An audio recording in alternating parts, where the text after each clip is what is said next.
welcome to Kecoughtan High School, where the Warriors of Kecoughtan will be playing host to the Bruins of Bethel High School. Good afternoon, everybody. Mike Hauser here with Paul Rowe, sitting in here with me doing the stats and all the other talking that he's going to do to help us out here. You're a social studies teacher at Kecoughtan.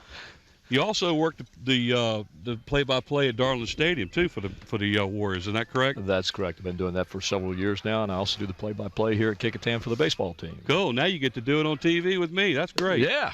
All right, the Kecoughtan Warriors enter the game with a record of 2-4 as they play host to the 3-2-1 Bethel Bruins. Bethel's lone tie in the league so far was an opening game tie that they played with the Heritage Hurricanes at home at Bethel, which was called because of darkness, and that was before the daylight savings took effect. So they come in here with a record of 3-2-1. If you want, Paul, we can go ahead and give the starting lineups for the Bethel Bruins since they're going to be batting first. All right, here we go for the Bethel Bruins. Leading off will be the center fielder, number 10, Gary Tucker. He'll be followed by the shortstop, number 5, Kenny Eanes. Batting third, the right fielder, number 4, Seth Pye. In the cleanup spot, it'll be the catcher, number 22, Ryan Salt. Followed by third baseman, number 18, Brandon Butler. And then the pitcher, the young sophomore, number 8, Corey Galloway. Batting seventh for the Bruins, the left fielder, number 7, Corey Morris. Batting eighth at first base, number 14, Kyle Easters. And batting ninth, he'll be the DH today. He'll be batting for Corey Willoughby. And that's number 21, Elmo Robinson. All right, we're going to start off here in the top of the first inning with the Bruins at bat, the home team in the field, the Kecoughtan Warriors. Leading off again, number 10, Gary Tucker, the center fielder. What a day today is. It's great weather. Oh, man, I'll tell you what. I asked some of the students today before I went out because I'm in an inside room where there's no windows at all. And they said it was beautiful outside. First pitch is low inside for a ball. And I tell you what, we have a perfect view of the plate. Yes, you're standing, where you're sitting is directly behind the catcher and the umpire, and I'm just to the left of them a little bit, so I get a pretty good view of every pitch. Yep. Nice pitch to the inside corner, taken for a strike. That'll even count 1-1. And, it's nice doing these games now for 10 years here at Kecoughtan, and I sit off to the side. It's interesting to hear the fans as they yell one way or the other when they see a pitch from the side. And it's really tough to tell where a pitch is when you're at the side of the field. Right behind the plate, you get a much better idea. This is a perfect opportunity for us to be able to see and judge, so to speak, how the umpire behind the plate's making his calls. Well, they always make good calls. They always make good calls. Oh, yeah, you're a teacher. You have to say that. Swing and a miss. It evens the count 2-2. On the leadoff batter, the center fielder, Gary Tucker. Unfortunately, I don't have any stats for Bethel. Talking to Coach Wheeler beforehand, his stat program hasn't come in yet. Ooh, that was close. Taken for inside pitch, ball 3. That'll load it up, 3-2. First batter here at Kecoughtan. It is the 9th day of April 2004. Swing and a miss. Well, that's a good way for the young left-hander Brian Wade to start the game. Tucker goes down swinging for the first out in the inning. That's going to bring up the shortstop, Kenny Eanes. Number 5 is his jersey number. This is our first time showing either one of these two teams this year. Last Friday, we were here, but we were at Francis Asbury Park down the road doing the Lady Warriors game against the Lady Bruins. Unfortunately for Kecoughtan, the Lady Bruins were victorious 2-0 in that game, in a very well played game, by the way. That's been kind of the form here for Bethel and Kecoughtan as far as girls softball is concerned. They both have excellent teams, but Bethel's always seemed to come out on top here in the last few, I say 4 or 5 years, but going back to Kim Rowe and probably past that when she was a pitcher over there. I'll tell you, the team to beat this year, no doubt, is going to be Woodside. Yes. They are I'll tough. tell you what, Mickey Rodriguez They're is something. 9-0 and on a roll. Yeah, they are. Last year they advanced all the way to the regional championship game where they were defeated by the eventual state champion at Princess Anne. So they've got the nucleus to do it again in our district. So there's a good chance that we have a player or our team or two that might get that far. Yeah. Well, anytime, like I said, you've got Rodriguez throwing for you, you're going to be in the ball game. Kenny Eanes draws the walk. So we've got a base runner over here, Mike. Bethel Bruins with a runner on with one out here in the bottom or top of the first. Seth Pye, the right fielder, number 4, now the batter. Seth Pye is a senior. He is the lone Bruin with any kind of varsity experience. He was a designated hitter last year for Bethel. That first pitch is inside, and it's called strike. As I said earlier, Bethel, a young team. A lot of players getting their first varsity experience this year.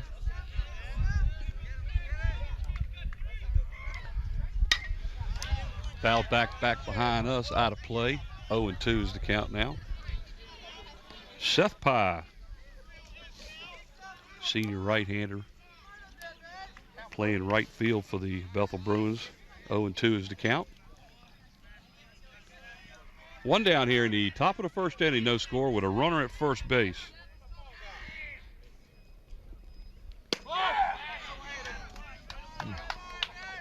Well, I'll tell you what, that was so close. I'll tell you that Seth Pye was starting to walk towards the dugout, but it went in for a called ball. He came back. One ball, 2 strikes. It's a tough pitch to take, I'll tell you that. Fouled back behind the first base dugout, all the way into the parking lot, and I'm hoping it doesn't hit my car. Or mine. It bounced over it, so we're in good shape. 0 for 1 so far in regards to the balls hitting cars.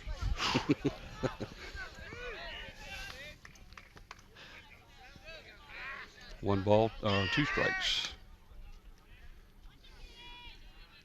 Ryan Wade checks the runner over at first. First baseman down there for the Warriors, Eddie Van Ness. Nice young man. Way outside as Ryan Suedo had to get up and get out of the box to catch that ball. That'll even the count at 2-2. Suedo, one of 3 catchers that Coach Green is using this year. He's kind of catching by committee. Whoever has a hot hand will be behind the plate. And he is a freshman. Great young man. A long way to build, doesn't he? He and I I coached this young man for the last couple of years at AAU for the Hampton Roads Hurricanes, and we had him catching for us both years. We didn't even use him in the infield because we knew he was valuable as a catcher. It's a line drive to the center fielder for the second out. That ball right to Matt Goulart. He only had to take a step or 2 to bring that one in. He had to get the ball, got there in a hurry too. Yeah.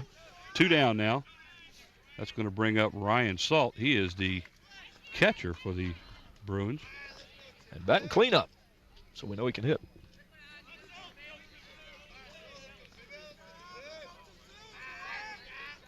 Two outs, no score here in the top of the first. Change up was a little outside. 1 ball, no strikes. Kecoughtan blessed with a couple of lefties on the team this year. They can go left, right, change it up on the mound for you and give you a different look during the game, as well as game to game. For the young staff. I think their only senior pitcher is Paul McCallum. And he's out at third base today with Suedo in behind the plate. Swung foul tip. 2 balls and a strike on Ryan Salt.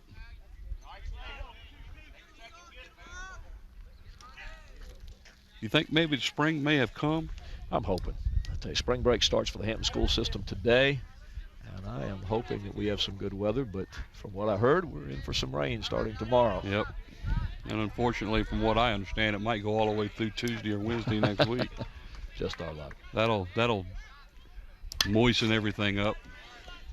Foul back into the screen here. I don't believe I've ever seen an umpire walk all the way over there to the dugout to actually get balls. They usually have the player or the coaches throw it to them.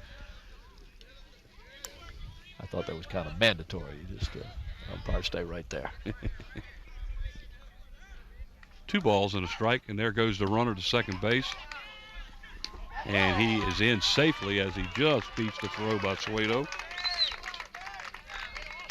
So Eanes advances to second base with the stolen base.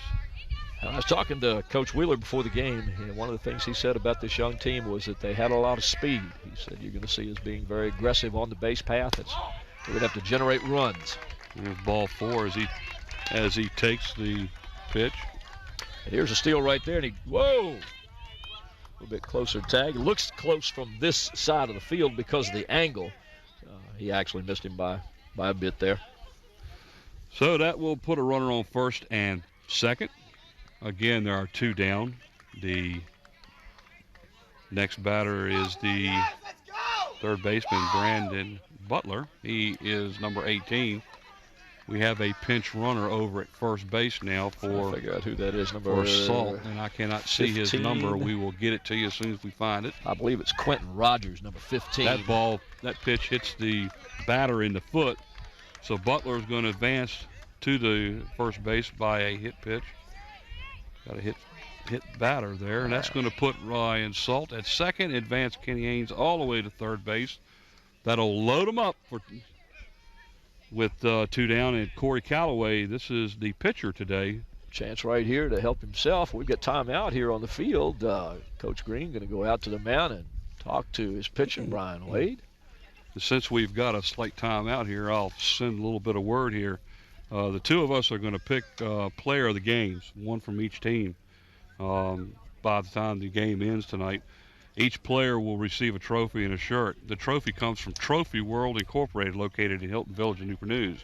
For all of your recognition and award needs, trophies, plaques, and custom engraving, contact Bob Hilling at Trophy World at 595-7354. Mention the announcement for special pricing, and I'm not sure what that means other than the fact that maybe he'll give you a discount. Advertising, but we will pick a player of the game, so that's something the 2 of us need to be looking for towards the game, see who's excelling. Callaway swings at the first pitch, strike 1. 0-1 is the count. 2 down with the bases full here. Top of the first inning, so far no score. Bethel Bruins have something going here. There's a pop-up behind the first baseman. Is it going to fall in? And the right fielder comes all the way in and makes the play. And that was Ryan Gravely, the Warrior right fielder. He hustled in there to make that play. Right there was the second baseman, Kyle Goulart, and Eddie Van Ness, the first baseman. Well, for the Bethel Bruins in the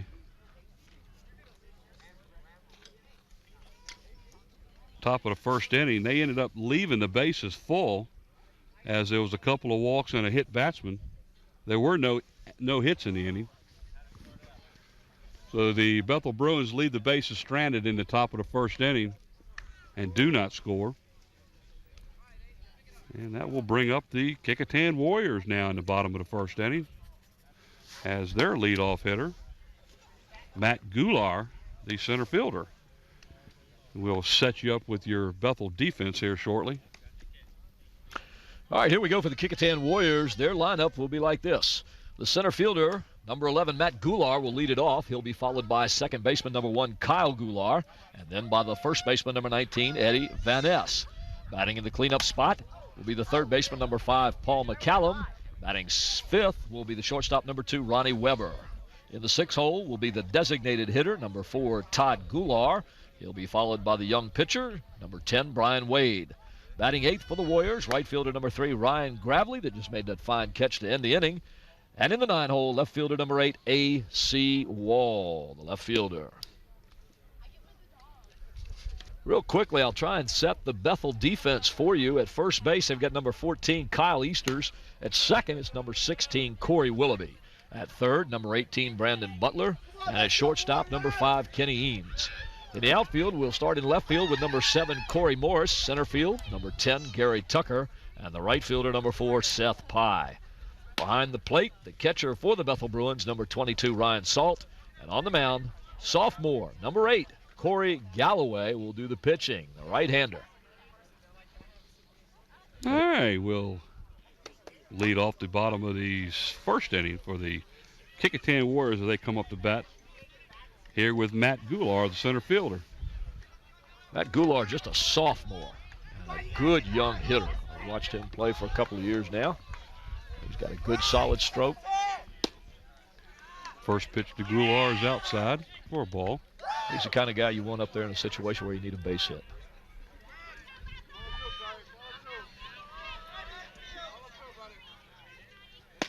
Right down the middle. Call strike. 1-1's count.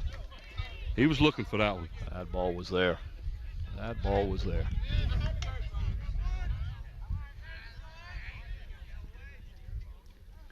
Yeah, with this being the first time they're seeing the pitcher, they're looking at him to see what kind of pitching he's doing.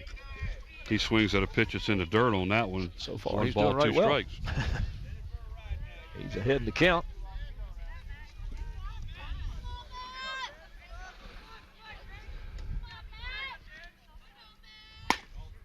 Just a little bit up. A little bit on the high side. That'll leave it count 2-2. That was a good waste pitch there.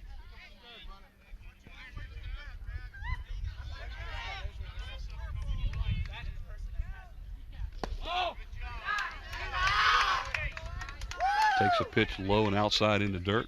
That'll load him up. 3 balls, 2 strikes. So far, Matt's done what a leadoff batter's supposed to do. He's taken it all the way. Full count. He's seen all his pitches. And he collects a base hit, or a walk. I'm sorry. 4 balls, 2 strikes. He ends up on first base. That's Matt's 5th walk of the season for the Warriors. That's going to bring up the second baseman, Kyle Goulart. Twins? Cousins. Now, Kyle is actually the twin of Todd Goulart. Todd's a designated hitter today. He pulls back on a fake ball. Fake bunt play. Bunt. Could have been a fake ball, too. Yeah. We don't It know. was a little bit high. 1-0.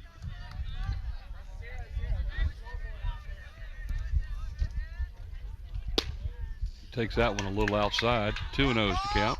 Well, there's no mystery right here. Warriors trying to get that runner in the scoring position at second base. But he's not going to make an attempt for that ball unless it's across the plate too. So if it's not going to be a strike, he's pulling back out of the way. And let's see if he squares around with a 2-0 count. I'm sure he will. My guess is yes. And he did not show his play on that one with the throw back over to first base. My guess is he'll square around one more time, see what happens.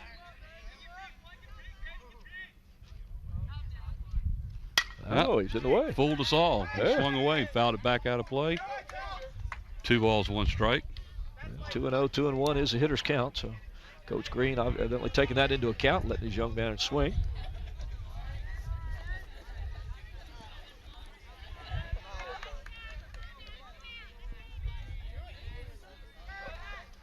And see, like he showed it square there. He did square around. Yeah. Now, that's what I expected him to do on the last pitch, but he changed it up a little bit. It's good coaching.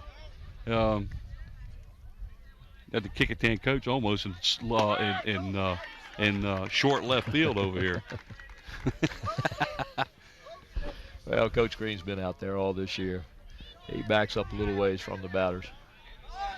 So he takes strike 2. That'll even it up 2-2. Gonna have to do something with it here. Ooh, bunts with 2 strikes. Excellent bunt with 2 strikes. And advances, gets the sacrifice anyhow. That was a good bunt when considered he had 2 strikes on him. That's a gutsy call by Coach Green there, and it works. He knows his batter.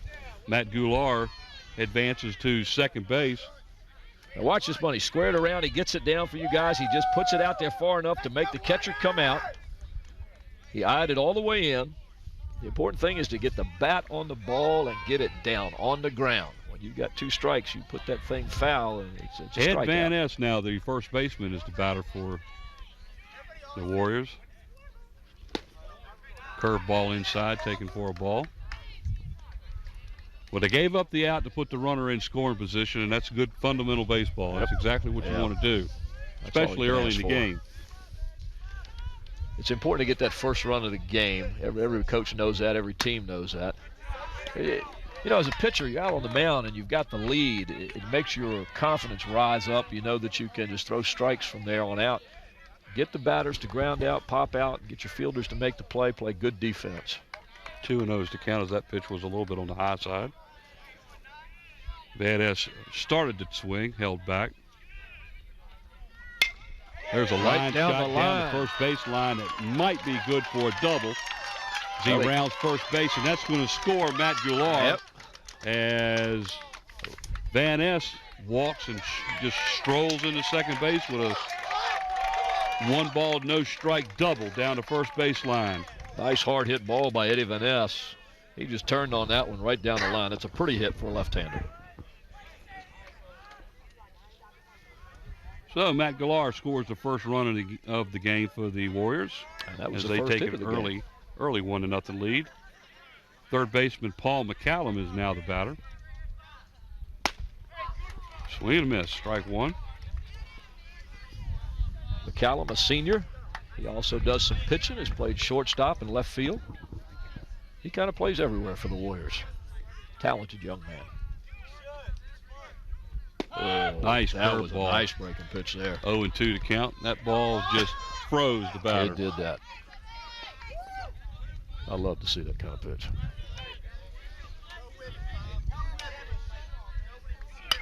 Came after him. Popped up to the infield, and the third baseman for the Bruins runs in and makes the play for the second out of the inning. Brandon Butler, the third baseman. They got under that one quickly.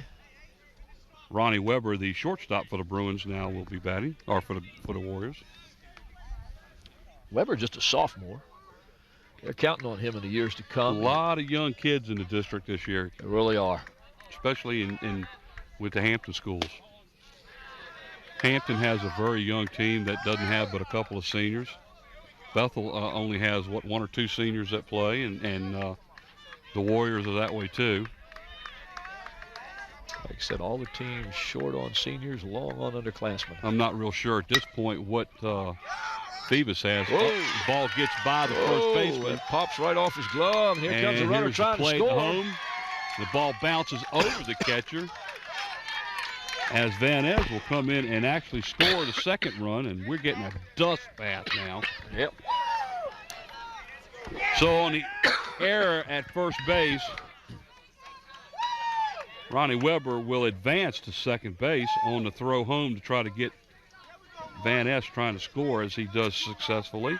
And Kecoughtan now leads 2-0. So we see our first error of the game. Looked like he saw the ball right into the glove, and then just picked his eye off. He came up, he was looking for it. The ball went right to his glove. As soon as it got there, you could see him check the runner. And he checked the runner too early is what he did. It just kind of popped right off the thumb of his glove. And because of the error, that will score the runner. Good heads up. Pitcher now is the designated hitter, and this is Todd Goulart. He is DHing today for Ryan Suedo, the catcher. And Todd is the twin of Kyle Goulart.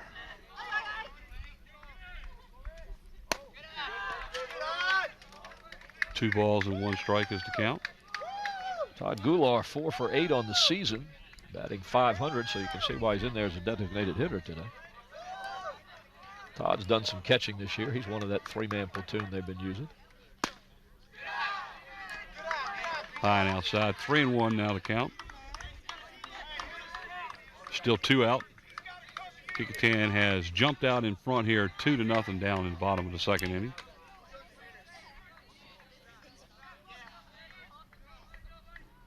Nice pitch. Right down the middle. Nice pitch. Full count.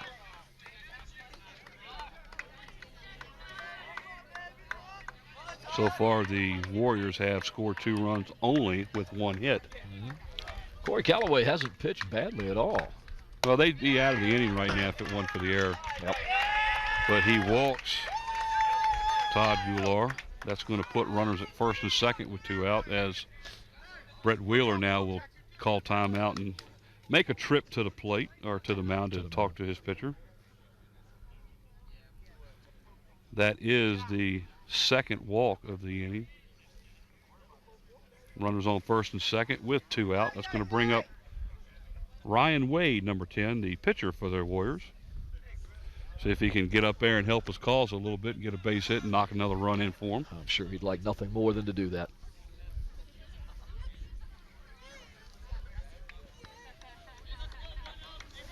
Nice little crowd here for both teams, as people are still coming in. They usually get decent crowds over here at Kecoughtan for their games. They have a lot of students that come by, the soccer team and the girls softball team, when they're not practicing or playing. They'll all show up and watch. Good school support here, just like Bethel.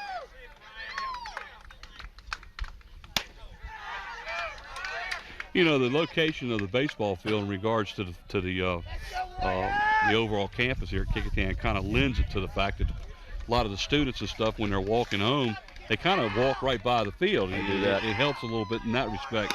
Not like Hampton, where their baseball field is in the back of the school and there's not any housing developments around. So I mean, they don't have the people who just kind of just be walking by to look and see like they do here. Yeah, this high traffic right behind us off to the left here is a housing project. In fact, there's a path that the students will use to go through here to go over to the housing project across the street. I went over to Minchville a couple days ago, watched my son play. He plays for Heritage. And we went over and played Minchville. And if you know anything about what Minchville's baseball field looks like, it's also behind the fence, behind the school. But on the third base side, the entire third base side was nothing but woods. Right. Well, guess what? There ain't no woods there no more. They're building there. They are building homes and apartments back in there, and there's nothing. It's all wide open. So now they have the same situation. There's a walk. Ryan Wade advances to first base. That's going to load them up now. I'll tell you what, the Warriors here are trying to open this game up. Well, that's 3 walks now in the inning for the Bethel. 3 walks, a hit, an error.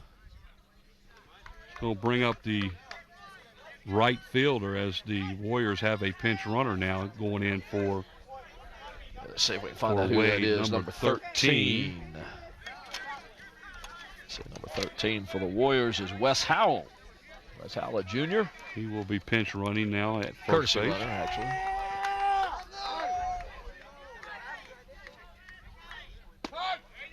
Ryan Gravely? Gravely.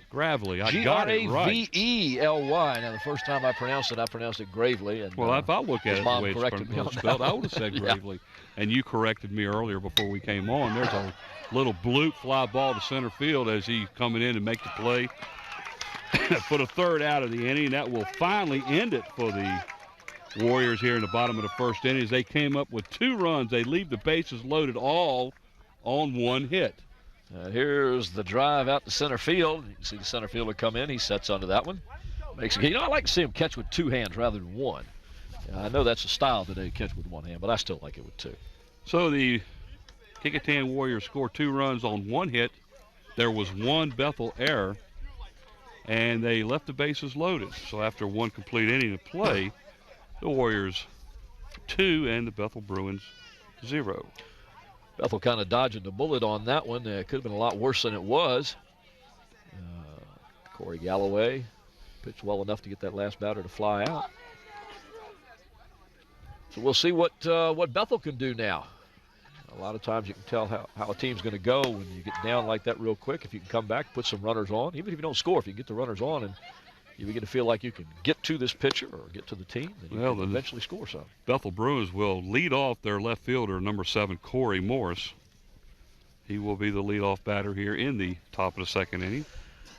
Real quickly, I didn't get a chance to set the defense for the Warriors in the last inning. I'll do that for you now. At first base for the Warriors, Eddie Van Ness, number 19. At second, it's number 1, Kyle Goulart, the third baseman today. Number 5, Paul McCallum. And at shortstop, it will be number 2, Ronnie Weber. In left field for the Warriors, number 8, A.C. Wall. The center fielder, number 11, Matt Goulart. In right field is number 3, Ryan Gravely. And behind the plate, number 6, Ryan Suedo. And the pitcher, once again, number 10, Brian Wade. Well, both teams we've played 1 inning here, and both teams so far have left the bases loaded to end the inning. And fortunately for the Warriors, they did collect 2 runs before they made the last out. Ball to the shortstop, Weber. First out of the inning. Nice hustle by the catcher. Grounds out to the second shortstop. That's something you don't see a lot of here at high school ball that I've noticed is a catcher running down the first base line. A lot of times they'll throw that mask off, take a couple of steps, and stay right where they are. Suedo all the way down there. Good to see catchers hustle. I taught him that. You taught him that. It's a good coaching. It's a good coaching. He played with me for a couple of years with the AAU organization. There's a shot down the third baseline, bobbled a little bit, but comes up throwing as Kyle Easters. Paul McCallum stayed right with that one.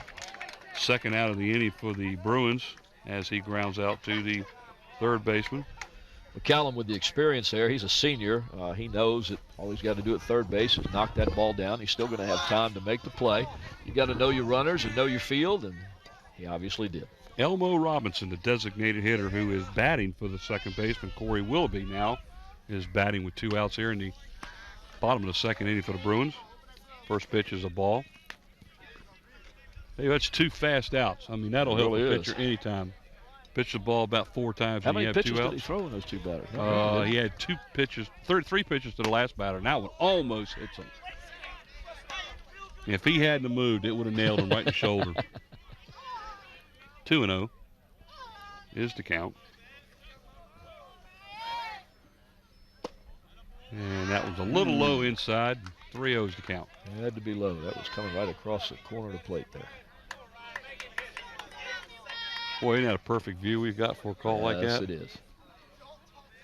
I like watching it come in from the left-hander like that.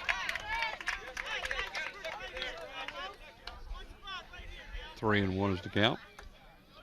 Again, 2 outs, bottom or top of the second inning here at Kecoughtan. Almost hits him inside. Ball 4. So Robinson advances to first base with the walk.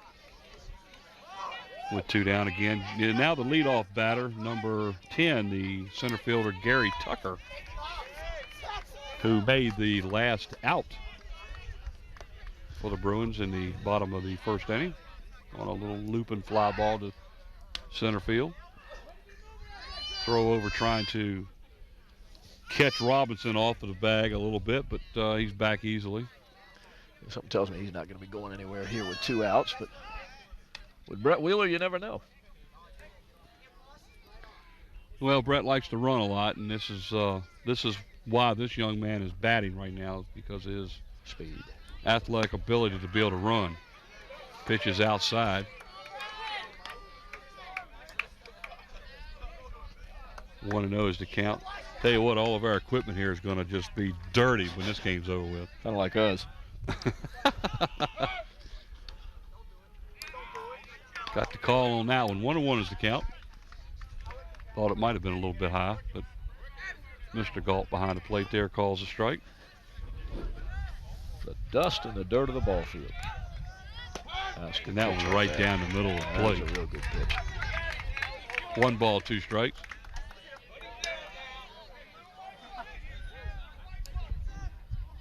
Got to make it happen right here. And he perfect. Let off a little bit on it and got him swinging to end the inning. No runs, no hits. There were no errors by the Warriors. 1 runner left on.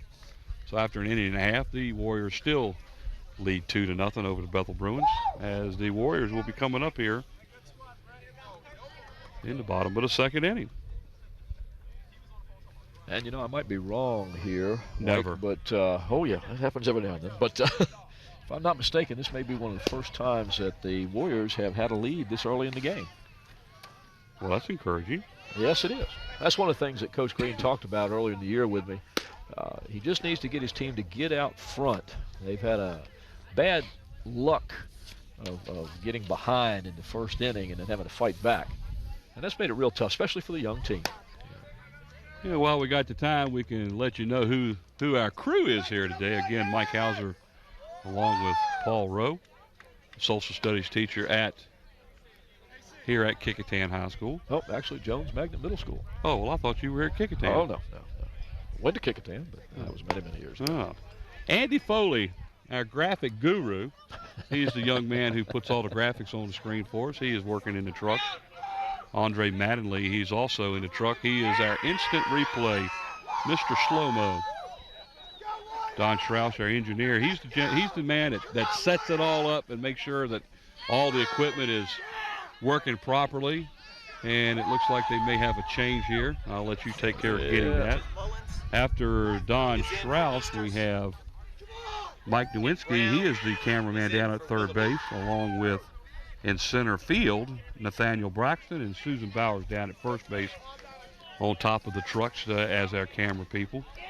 John Terrell and Sarah Myers, our production assistants, along with our director, Mr. Scotty Bowers. What a wonderful job he does for us. And the first pitch in to AC Wall, the left fielder, number 8, is a call strike. And we got a couple of changes here, and I'll get them for you in just a second. So I mark them down here. Coach Wheeler's taking care of some business right now. He's not even waiting. He's going to do it in the second inning. Early changes. Here they are. The new first baseman for the Bethel Bruins, number 6, Darius Mullen. And the new second baseman, number 13, Larry Brown. So he's making a move here in the second. And we'll find out whether it works or not. By the way, I'd like to put in my 2 cents worth. You do have a great crew here at WHCS. They're based out of Jones, where I work, and see them every day. And they're a wonderful, wonderful bunch of people. My. Matt Goulart is now the batter with 1 out in the first, as AC Wall, I believe he struck out for the first out. Matt Goulart is 0 for 0 officially, as he walked in the first inning and he scored the first run of the game. I like it when they say he's 0 for 0. 0 for 0. He hasn't got an official at bat yet, but it's coming. Now, you got Darius Mullen, who is going to first base. He's going to first base in place of Kyle Easters. And Willoughby is coming out at second, and going in is number 13, Larry Brown. Larry Brown, a sophomore, if I understand correctly. They just brought him up from the JV. So welcome to the big leagues, Mr. Larry Brown. Ball is fouled off the back screen here. Matt Goulart batting a hefty .444 for the Warriors this year. 1 ball and 2 strikes, 1 gone here in the bottom of the second inning, as the Warriors lead 2-0. Oh, that pitch moved from one side of the field to the other. That means he had a lot of movement on that curve. Ooh. 2-2 is the count.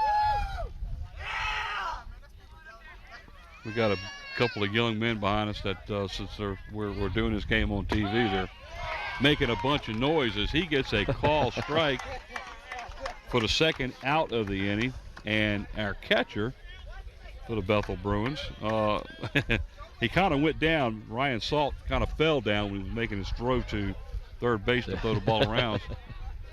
2 down now, and that was going to bring up Kyle Goulart, who actually sacrificed Matt Goulart to second base in the first inning with his first trip to the plate. 2 down here at bottom of the second inning. Both strikeouts, too. Swing and a miss. Hey, Corey Galloway seems to have dug down and got a little bit more. He's really pitching with some heart. Well, what hurt him in the first inning was 3 walks. Exactly. That led directly, with the exception of the error at first, directly to the 2 runs. If he can get his control problem straightened out now, it will make me a better game the rest of the way for him. 2-1 is the count. 2 down. Pitch is high. That's 3-1. Have to come back and get this batter here. Be a big boost if he can get this out.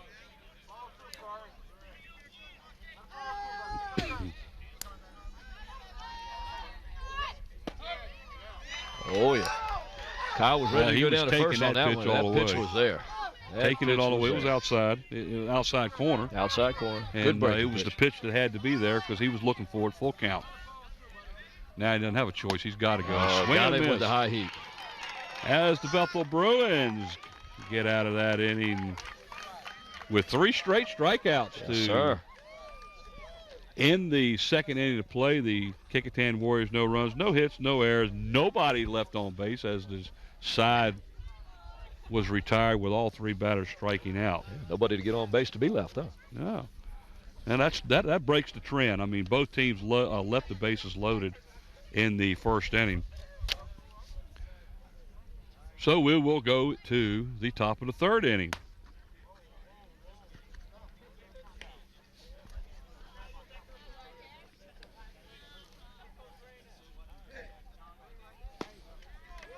And I believe that Kenny Eanes, the shortstop, should be the leadoff batter. That's who I've got.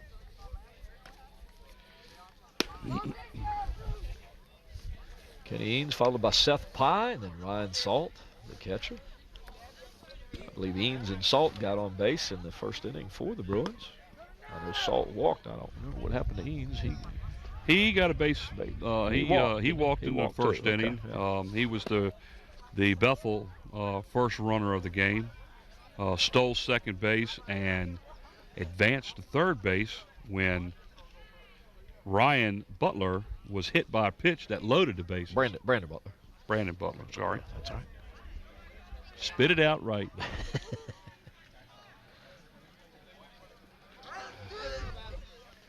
Ryan Schwado, a young man behind the plate who has some parents that are really into support. And last year, when we coached and worked with them playing AAU ball, we had a lot of problems getting a lot of the parents to come out and volunteer and do work. It was the same people over and over again. And one of those parent that came out and just absolutely did everything that we asked, and even more so, was Beth Suedo, Ryan's mom. She did a great job for us, and it was nice to be able to have somebody as dedicated as she was. And I know Ryan has a sister. I believe she graduated from Bethel from Kecoughtan last year. Played on the field hockey team, I believe. You know, parents are a very integral part of baseball, whether it be high school ball, little league, AAU, or whatever.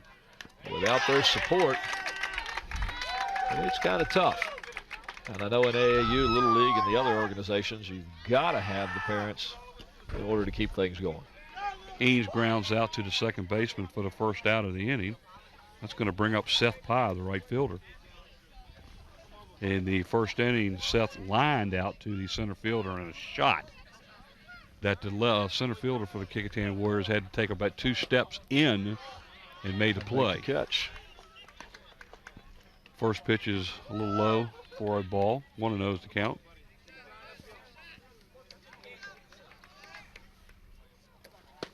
And the weather's still holding up, real nice and sunny out here. We shouldn't have any problems getting this game in completed. Not at all. The clouds are way off to the side, and there are very few of them out there, and it's a little bit cool. That's why I kept my jacket on, because I knew if I didn't do it, you got yours behind me. We've got the sun beating down on our back, and it's not really that hot, so it's a comfortable day. Yep.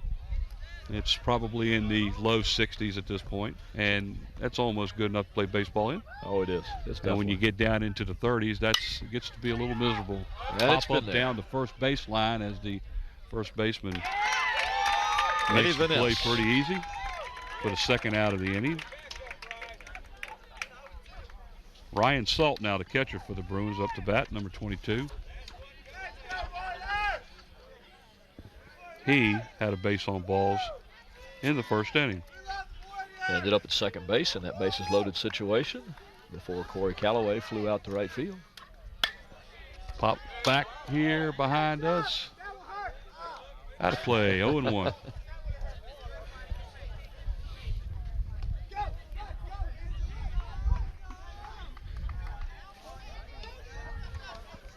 Brian Wade going along pretty well here for the Warriors. Keeping the batters off balance.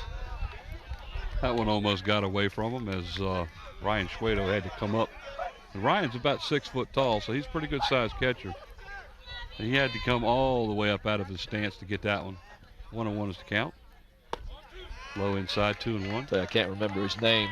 The tallest catcher I saw in this area was that young man from Bethel who ended up going to VCU. Excellent catcher. He was a tall one, about 6'3", 6'4". My oldest son, who is 28, and I'll continue this later, he flies out to the right fielder to end the inning. So Ryan Gravely just kind of did a little dance out there when he caught that one. Third out of the inning, flying out to the right fielder as the Bethel Bruins, no runs, no hits, no errors, and again, nobody left on base. So that trend is back. So far, the Bethel Bruins have no hits. Oh, you're not supposed to say that. Oh, yeah. Not supposed to say no that. hits. But that might change. Anyhow, that takes care of the 2.5 innings of play. It's still Kecoughtan 2 and Bethel 0. The story I was getting ready to talk about, we were talking about how tall the catcher was. Jeff Parrish was his name. Just remember. My son, my oldest son, he's 28 in the Air Force right now, played as a junior and senior for Warwick. He is 6'3", weighs about 220 now. Big boy. And he's got a 15 big boy. foot. Huh? He's a big boy. Yeah, he's a big kid. Big young man. We're hoping my youngest son's going to grow into that size too. He's just now starting to grow. How big is he? He is about 5'6" now, 5'7", as a 15-year-old, but he's grown. He grew 5 inches since last July. And he'll go through another spurt. I think so. Yeah, he will. Well, Jimmy had the feet to keep himself balanced behind the plate. We had a heck of a time back then trying to find shoes for that young man. What size did he wear? 15 and a half. Oh, Lord. Good Lord. Do they make those, or you have to just special order? There was 15. there was actually a store in the mall that we could buy tennis shoes for him, but as far as his dress shoes, we had a special order. 15 and a half? Yeah, he's big kid. He's got to buy him some boxes and put them on his feet. Tugboats. I used to call him aircraft carrier. Oh, I can see why. Good Lord. He's people autograph shoes that big. Ow. No, I tell you what, no, not really. You want to get into that? Let's talk about Shaq shoes. What is it, a 24? Oh yeah, good. Have you Lord seen have those? Mercy, huh? Have you seen They're them? about this long. My goodness. Okay, we're back But this to the is game. baseball we're doing here today. It's not basketball. Now that pitch is in there for a call strike as the Warriors now batting. Is this Eddie Van Ness? Eddie Van Ness, the first baseman, takes the first pitch for a ball. His sister plays for the took the Kecoughtan first pitch softball team. Took a strike, I'm sorry. And that's a strike, two so of it's them. 0-2 is the count now. I misunderstood the umpire. I thought he called it a ball the first one. Kind of hard to miss that when he's standing within 10 feet of me. Van Ness swings and misses for the first out of the inning. And Callaway's in a groove if you here. haven't looked at it, that's 4 strikeouts. He's in a groove. And that's 4 strikeouts swinging, too, by the way. Yes, it is. At least the Warriors are up there here. trying to take the pitch. I mean, they're not looking at a third strike. They're going after it. That's a shot to center field. Nice play by the Bethel center fielder. And that's Gary Tucker out there making a nice little diving catch of that ball. 2 outs now here in the bottom of the 3rd inning for the Warriors. Baseball, a game of inches. That ball a little bit to the left, and it would have fallen in there and possibly gone in for extra bases. Ronnie Weber, the shortstop, now batting, number 2. 2 outs, bottom of the 3rd. The Warriors are holding on to that 2-0 lead. They scored 2 runs in the first inning to jump out in front. That pitch is a call strike. Well, no balls, 1 strike.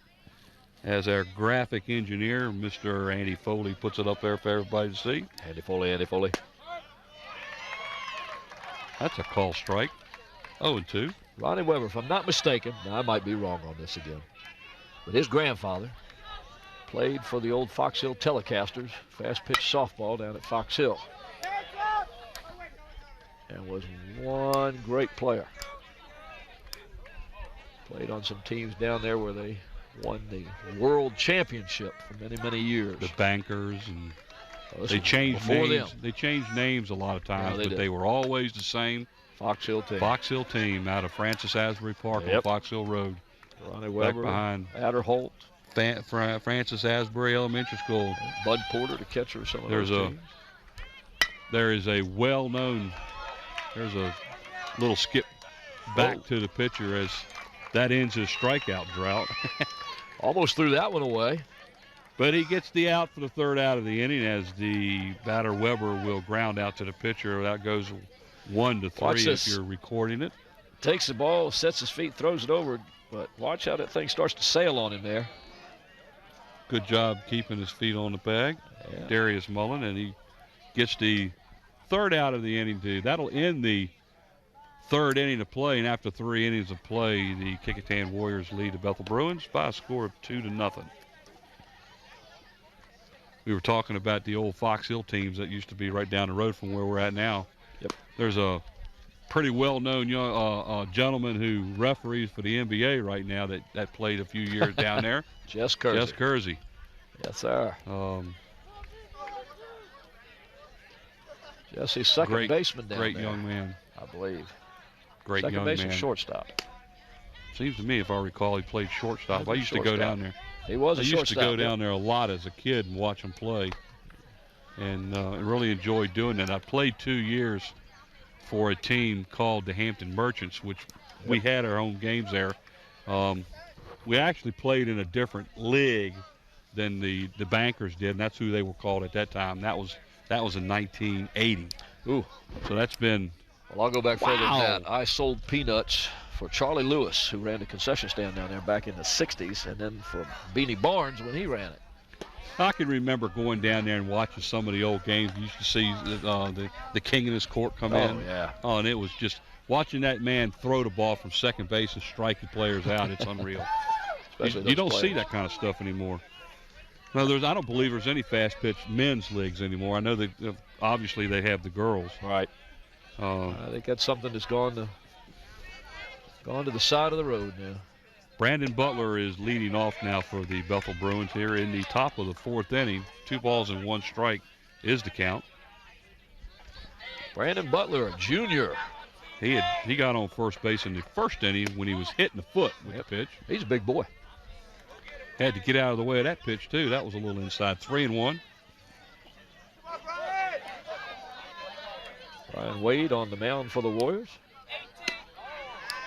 Came inside a couple times there. Well, I was sitting here watching him bat, and I was wondering why he was having so many pitches that were so close. And he was almost standing on the plate. He was on top of the plate.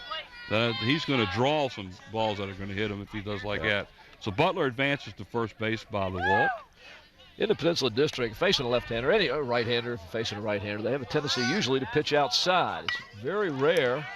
Corey Calloway bunting the ball and is successful to sacrificing Butler to second base. So we'll give Butler a sacrifice on the play in the first out. But as I say, it's very rare for the pitchers to come inside in high school ball in Peninsula District. They'll usually eat that outside corner and bite at it and see how far they can get out there. Ryan Wade came inside, busted him 3 pitches inside. And like I say, they're on top of the plate because they're trying to get that outside pitch and get plate coverage. Yeah. Butler at second base now. The center fielder, Corey Morris, is the batter. 1 out. A slow curveball that's in a little bit low. 1-0 to count. That's your change curve there. Okay.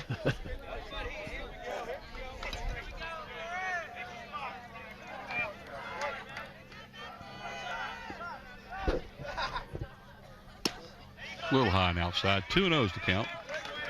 On the batter, Corey Morris, center fielder for the Bethel Bruins. 0 for 1 so far in the game.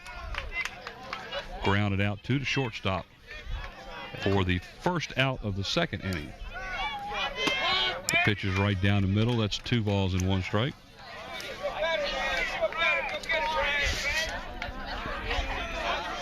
Yeah, he did get it a little loud, didn't it? Get a lot of feedback in here. A lot of noise in my ears. Inside corner, called strike 2. 2 balls and 2 strikes now is the count. One more, just like that. One more.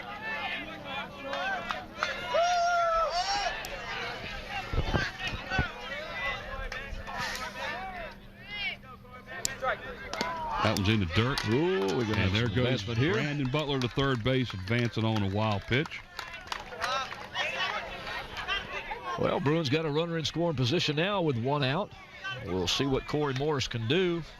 Count full, 3 balls, 2 strikes. 1 down in the top of the 3rd inning here for the Bethel Bruins. Morris, a junior. 5'11", 140 it says here. All he's got to do is punch one to the right side to get the run in. Oh, and that one almost hits him. Whew. So Morris will draw a walk, and that's going to put runners on first and third with 1 out. The next batter is going to be Darius Mullen. This will be his first plate appearance. He came in the 2nd inning, I believe.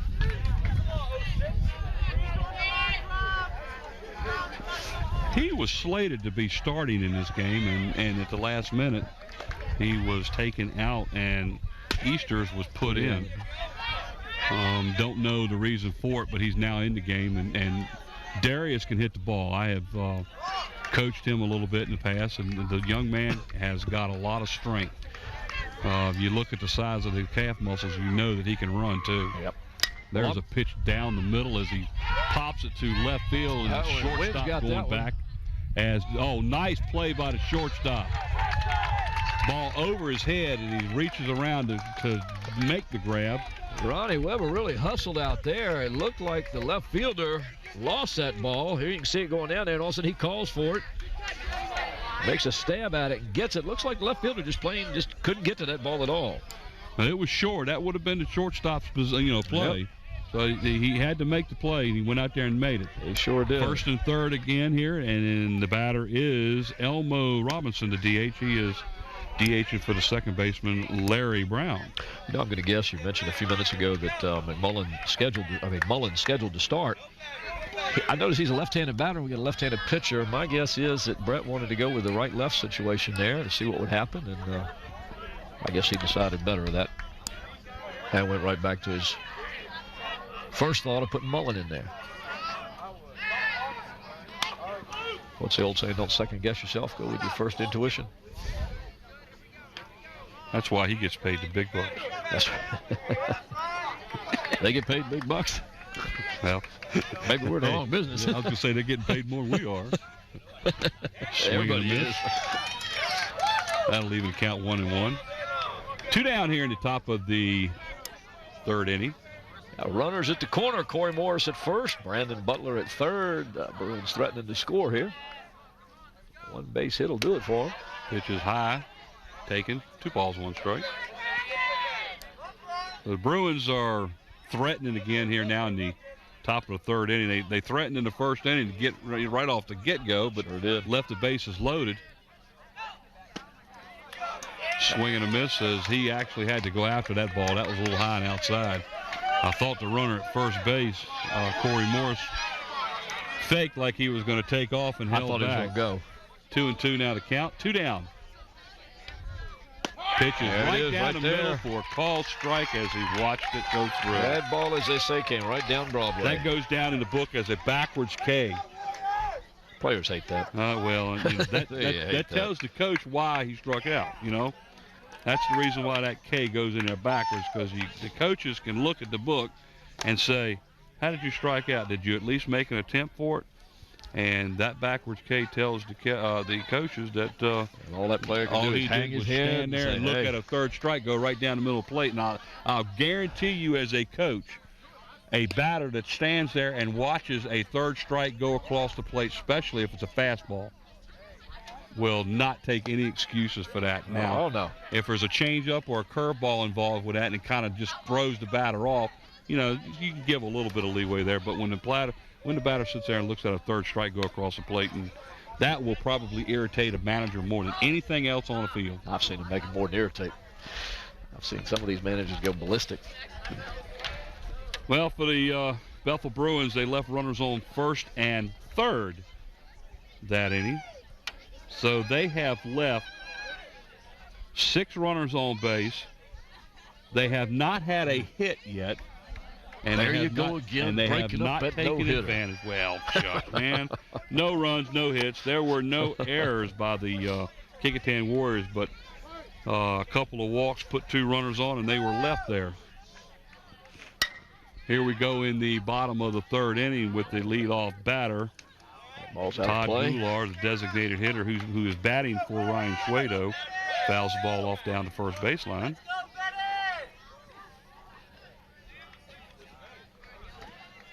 Here in the bottom of the fourth inning. Goulart walked in the first. He's still batting .500, 4 for 8 on the season. He advanced to second base in the first inning before he was stranded, along with the other 2 runners that left the bases loaded in the first inning. Swing and a miss. Ooh, he goes down on strikes. That's number 5, I believe, for Mr. Callaway. 5 strikeouts in 4 innings.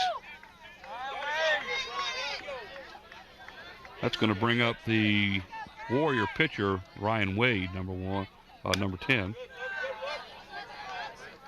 Well, he just assumed he called number 1. He called Okay. him number 1. Yeah, sure. He reached first in the first inning and was stranded at first.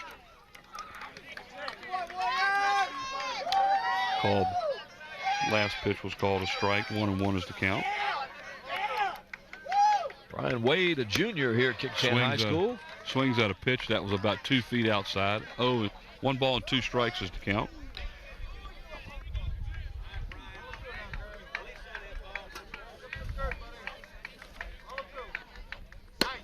Callaway has really settled down and is doing a lot better since the first inning. He's beginning to locate. That pitch right there was just off the corner of the plate, a little high, but he knows where he's going with it now, and he's putting it right where he wants to. And these batters are going to have to be very selective. Swings at a pitch that's up a little bit, but nevertheless he strikes out, and that is strikeout number 6.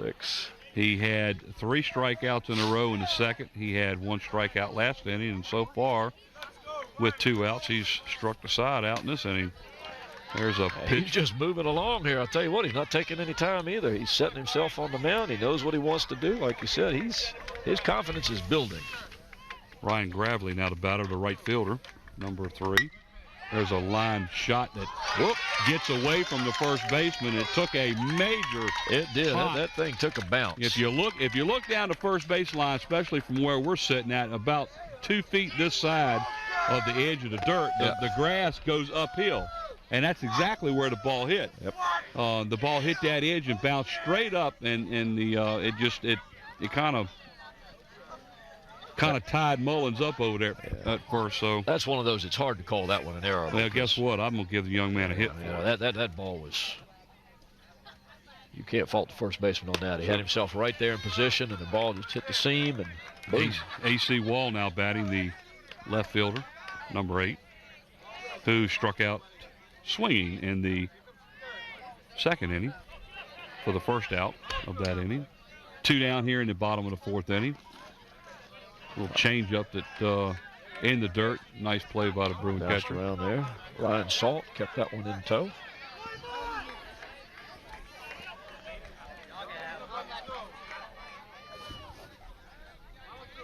AC Wall, the batter for the Warriors. Right down the middle. Really One see ball, a lot of 2 batters strikes. taking that pitch today. A lot of them. And I mean, that was a pitch that was just about as perfect a pitch as you'd ever want.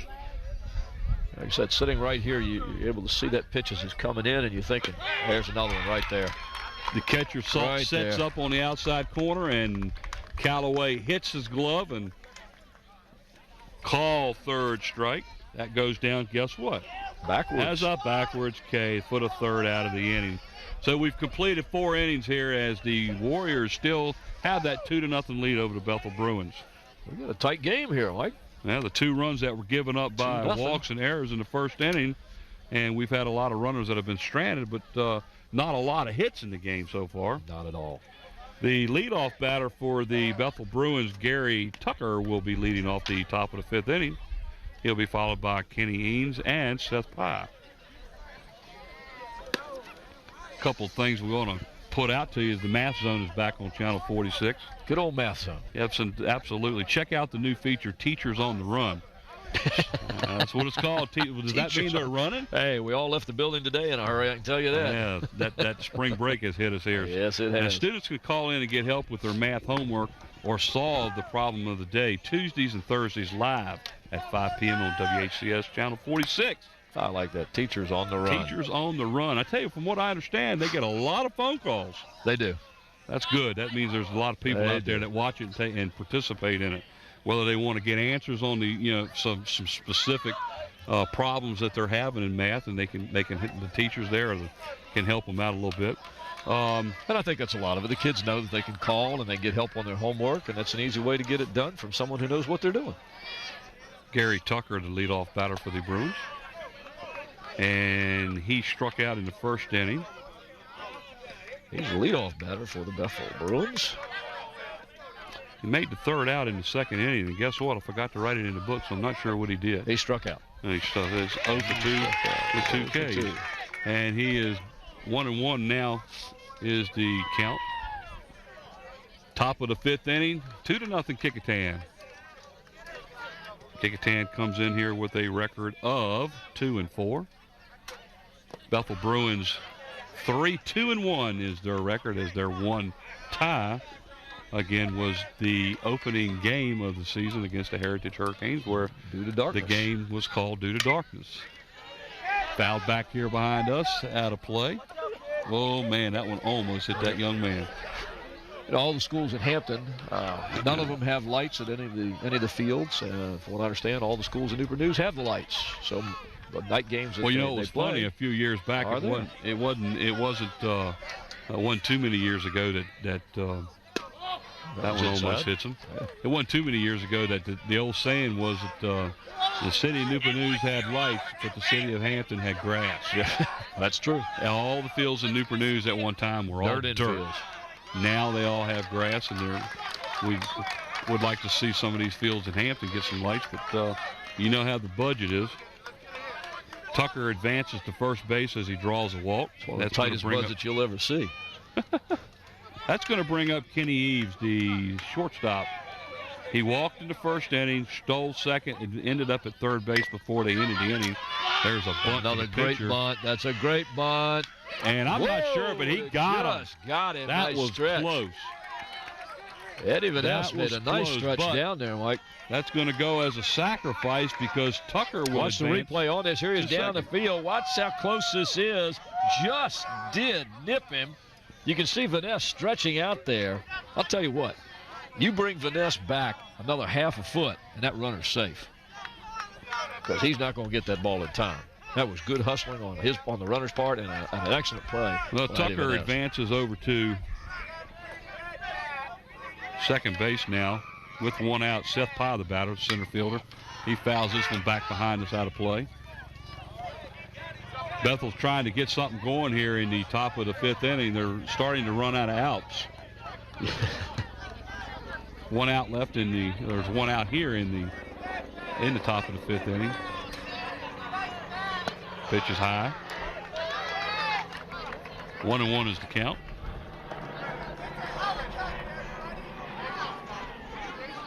Talking to the Bethel coaches before the game, inexperience is one of the things that they're having to deal with this year.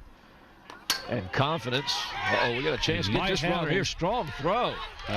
He actually got under the throw. He was way behind that. The third baseman was up in front of that. Would have had to make a miracle play to get the runner. Well, Tucker is going to advance to third base. Here's the replay on that. Going to advance you see McCallum comes out in front of the base, and he's just nowhere near close there. Doesn't even make a tag. Swings over top of him there. Yep. Wild pitch advances Tucker to third base now, and the batter that's up here now, Seth Pye, has a chance of knocking in the Bethel Bruin first run. One down with a runner on third. The count 3-1 is to Pye. And this may be all that the Bethel Bruins need. They've got a lot of pressure on them being young here. Brett said before the game that they kind of play in an up and down type situation. They wait for somebody to do something, and when somebody's going well, the rest of the team seems to do well. When they're not doing anything, they seem to follow that route. They have a lack of leadership here. There's a ground ball to the second baseman. Score to run. As the runner will score. And we'll get a lot of dust back here again. Well, we're going to have to stop a second so we can make sure this is taken care of. Oh, man. Tucker comes in and scores on the fielder's choice as Seth Pye will advance to first. Oh. So Bethel gets on the board here. Now just let's see what happens now. They're in the meat of their order. They're at the cleanup batter. They're getting some confidence now. We know that Callaway's pitching very well since the first inning. He's pretty much got everything in control on the mound, and as Brett and Pookie said, once these guys get going, they seem to follow one another. You mentioned a lack of leadership, or there's not so much a lack of leadership, they're just waiting for somebody to step up. Salt, the batter, who reached with a walk in the first inning. He flew out to the right fielder for the third out in the third inning. So he is 0 for 1 officially. Seth Pye down at first base as gets an RBI out of that because he knocked the runner in. Yep. Gary Tucker scored to cut the lead to 2-1. And that was a close play as Schwedo tried to get him at first base. Swaito's got a good arm. They haven't. Oh yes, they haven't put the run up there yet for the Bruins, but they have scored a run. 2-1 in the top of the 5th inning, and an excellent played game so far. Good pitching duel. Very Foul good pitch again out of play. That one goes all the way out of the field and then into a neighbor's yard. That yard has collected more foul balls over the years than any other place I know of. There's shot. a fly There's ball a long deep drive. center field. A little shy of the wall. Nice play by the Warriors center fielder to retire. Goulart gets back on that one, makes the catch. 2 down. Brandon Butler, the third baseman. Watch his drive out there. He's right under it, makes the catch, gets it back in quick. Center field, the premier outfield position, as I call it. Center fielder kind of controls the outfield like the shortstop and the catcher control the infield. Well, Brandon Butler is up. He has been on base twice. He was hit by the pitch in the first inning. He walked in the 4th, and he ended up at third base in the 4th inning, stranded there. It's going to be deep in the hole. That'll go through the left field. Base hit. And the Bethel Bruins have their first base hit of the game. Well, there goes the no-hitter. There goes. There goes the no-hitter. Brandon Butler breaks it up. That was what we call a C&I single. Yep. Seth Pye will advance to second base as, again, Butler picks up the first base hit of the game for the Bethel Bruins. 2 down here in the top of the 5th inning. Kecoughtan leading 2-1 as the Bruins still trying to get something going here. They've scored 1 run, and that ball gets away from the runners up again. Both runners will advance on a wild pitch. Bethel's got a great opportunity to score a run here. Well, their main man, Corey Calloway, the pitcher, who has really settled down in the game so far, is batting. Yep. So he really has a chance now to help his own cause with the runners on second and third. And he'd like nothing more than to do that right now and then go out there with the lead rather than pitching behind. 2-0 is the count, as that one was a little low and inside.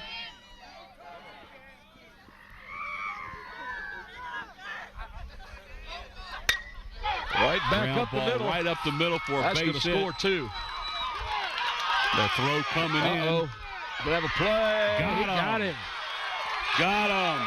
Good throw. Seth Pye scores to tie it up, but Brandon Butler gets nailed at the plate to end the inning. Here's the replay. Watch this. There's the base hit into center field. Matt Goulart comes in. Watch this throw, folks. Right on the money, a little up front of the plate. Swaito swings back and makes a tag. Butler was trying to get behind the plate, get behind the catcher, so you have to come after him. But Swaito made a great tag on the runner, Brandon Butler. Well, what hurt Butler a little bit was when he was taking off from second base before he got to the bag at third, he kind of slowed up a little bit and didn't know exactly what Brett wanted him to do because I was watching him. And then finally you saw that the Coach Wheeler was really trying to get him to go, and he put on a burst of speed, but by then it was too late. Too little, too late. But the Kecoughtan Warriors do come up with 2 runs to tie the score, as they did get their first hit of the inning. 2 runs. There were 2 hits in the inning, as Butler did get a base hit to make it the second hit. So 2 runs and 2 hits. Corey Calloway gets a base hit and an RBI out of that. Yes, he does. But Butler makes the third out at the plate to end the inning. So they score 2 runs on 2 hits. There were no errors by the Kecoughtan Warriors, and we left 1 runner on base. 2-2 going into the bottom. Bottom of the 5th inning coming up here at Kecoughtan High School, home of the Warriors. Paul Rowe with Mike Hauser. We will start off with the top of the order here in the bottom of the 5th inning. Matt Goulart, the center fielder, reached on base in the first inning with a walk, scored the first run of the game, and then struck out in the second inning. And then threw Brandon Butler out of the plate in the last inning there to end the inning. Fine throw. So let's see if Mr. Calloway on the mound could keep going with what he started He looks good. He's settled down since the first inning, and he's throwing the ball well. 1 ball, 1 strike now to count. He's sitting where I'm right here. He knows where he's throwing it. I keep saying location. He's putting it where he wants to right now. You can see he's very confident. Oh, the ball ground foul. Ed Rayner took that one in the chest. He reaching down to get the ground ball to him, and it hits that gravel where he's standing. And Eddie, got to be careful over there, buddy. Ed Rayner, the assistant coach for the Warriors. His son John used to be a pitcher for the Kecoughtan team years ago. Goulart calls timeout because he wants to talk to his coach, and they had to run a country mile to get to him. He had to go all the way almost to the bag before he finally caught up with the coach because he's sitting. John Green must stand 50 yards behind the coach's box out there by the fence. He is way back there. But there's a reason for that. 1 ball. He don't want to get hit by the ball. He doesn't want to get hit by anybody. That one almost got him. Up and in. And he's acting like it hit him in the arm, but I don't think it did. Are they giving it to him? I don't know. Yeah, they are. They are. They're pointing that way. It must have hit him right on the elbow or the hand there. I'm not sure which.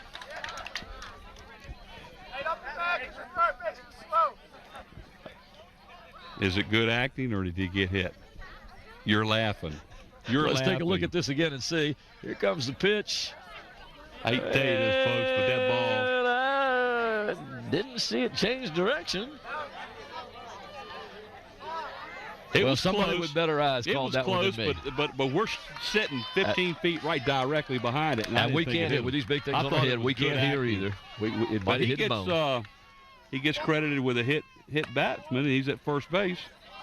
Now batting Kyle Goulart as he squared around to take a bunt that time, and he's going to try to advance Matt to second base because they need that run now since the Bruins have come back and tied it up. That was good camera work by who did that? That was Susan Bowers. Really Susan Bowers, you did a good job. That was great work on that. Slowing it down so you can see that. I'm impressed. What do I know? I'm a teacher.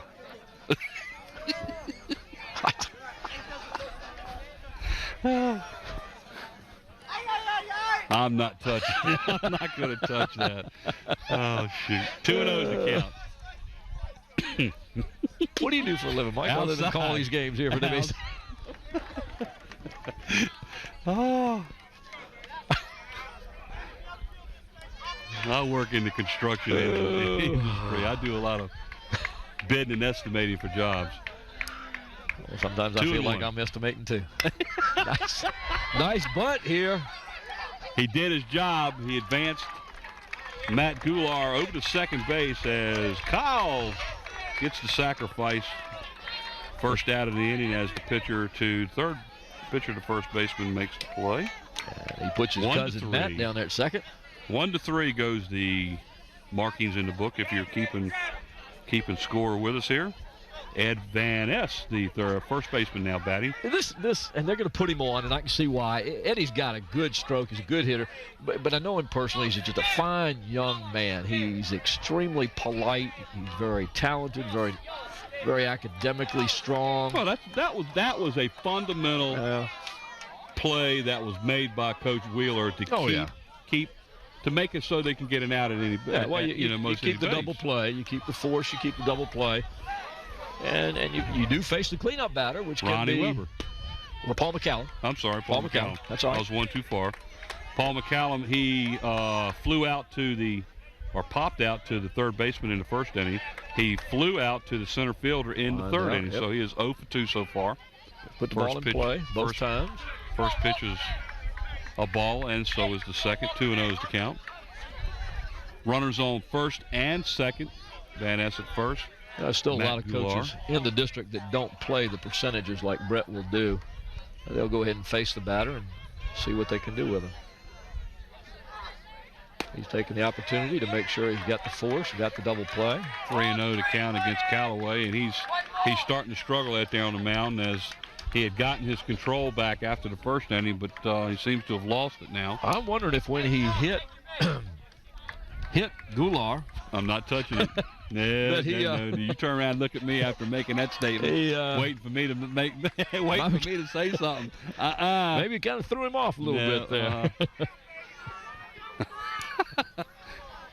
3 balls, 1 strike as the last pitch was in there for a strike. There's a swing and a shot right back. Could be the double play. There's one. Out at there first, it is. Out at second. And we are, after 5 complete, the Bethel Bruins hold back the Kecoughtan Warriors as they didn't score. They certainly did try, though, and they threatened double play, a big double play to end the inning as McCallum grounds the ball back in the hole to the pitcher as he turns around and throws the ball to the second baseman back to first for the double play. Brett Wheeler knew what he was doing there. He put Eddie Van Ness on, and that kept up the. Here it is right there. There's one. The relay, you can see quickly, over to first for 2. So coaching decision comes into play there. Keeps the Warriors from possibly getting a runner into the plate and putting them ahead.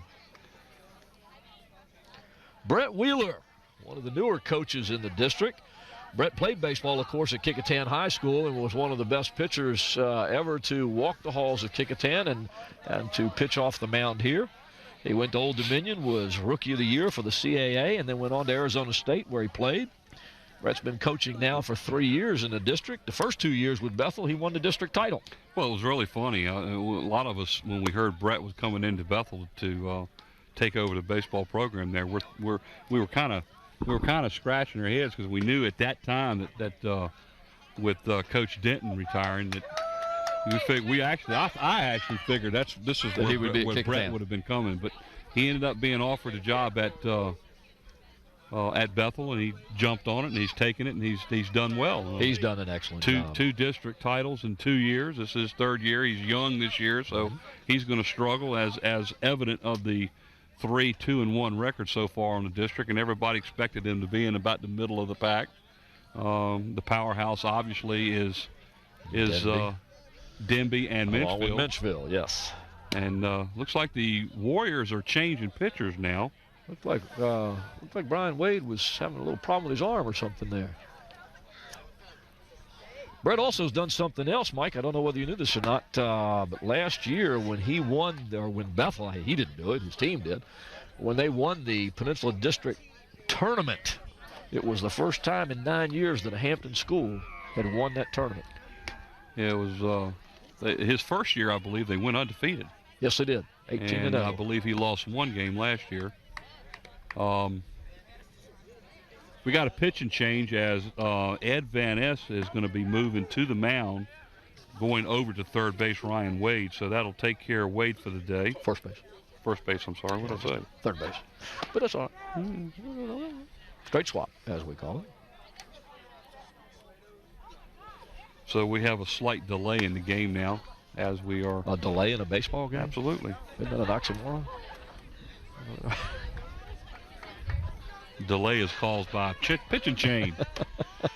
You can get a delay in a baseball game by rain.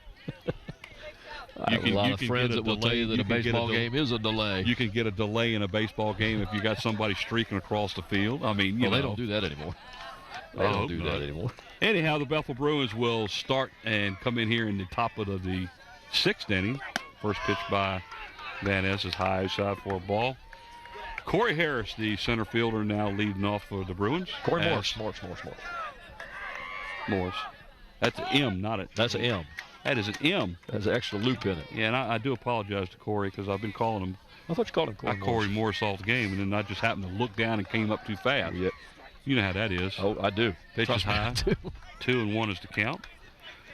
As the Bethel Bruins escaped a major threat by the Warriors in the bottom of the 5th inning, as the Warriors came away empty-handed.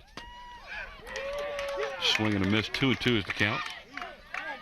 Top of the 6th, score tied 2-2 as the Bruins came in and scored 2 runs in the 5th inning to knot it all up. And nobody's left this field yet. They're still here looking around here. Pitches outside. They're ball still around 3. here. Go, Eddie! Full count now. As Van Ness is pitching to his first batter of the day. A few of the Kecoughtan softball players behind us, field hockey players. There's a fly ball to short left field. That was going to be trouble, too. And he did not make the play. We will give Corey Morris a base hit as the left fielder could not make the play. AC Wall hustled in on that one. Slid right there, but the ball just dropped right in. That's one of those CNI pitches. Yeah. That's a tough play to make. He had to make a diving slide forward to try to get to that play. Yep. I believe the shortstop probably would have had a better chance at that one. I think so. The left fielder went a long ways to get to that ball. This should be Darius Mullins batting as he attempts to bunt the ball and misses. They almost got the runner leaning off a little too far at first base. 0-1 to Mullins now. I think he was anticipating that bunt being on the ground and decided he was going to get an extra step or two. Mullins came in the top of the third inning defensively for the Bruins. He flew out to the, or popped out to the shortstop for the second out of the fourth inning. He's 0-1. He swings and misses that one. 0-2 now is the count. Darius Mullins. Darius Mullen. Darius Mullen. I wanted to call him Mullins earlier, too. It's been a basketball player or something by that name. Squares the bunt. On a third strike, he's out. Man. That goes as a strikeout. Man. Brett doesn't look happy down there either. I wondered if maybe he missed a sign or something.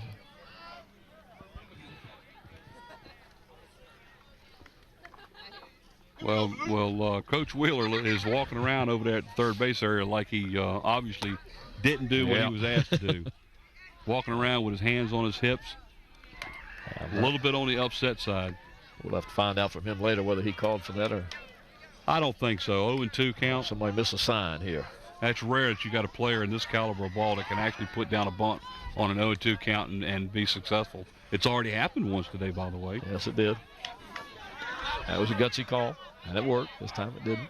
I don't think he was called this time, just by looking at Coach Wheeler's expression.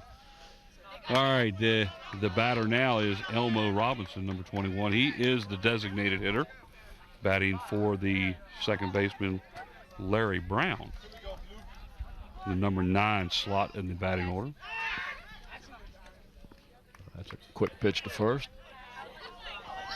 Check the runner there. One down, a runner on first base. That's Corey Morris as he reached first base with that little blooping single to left field. Check him again.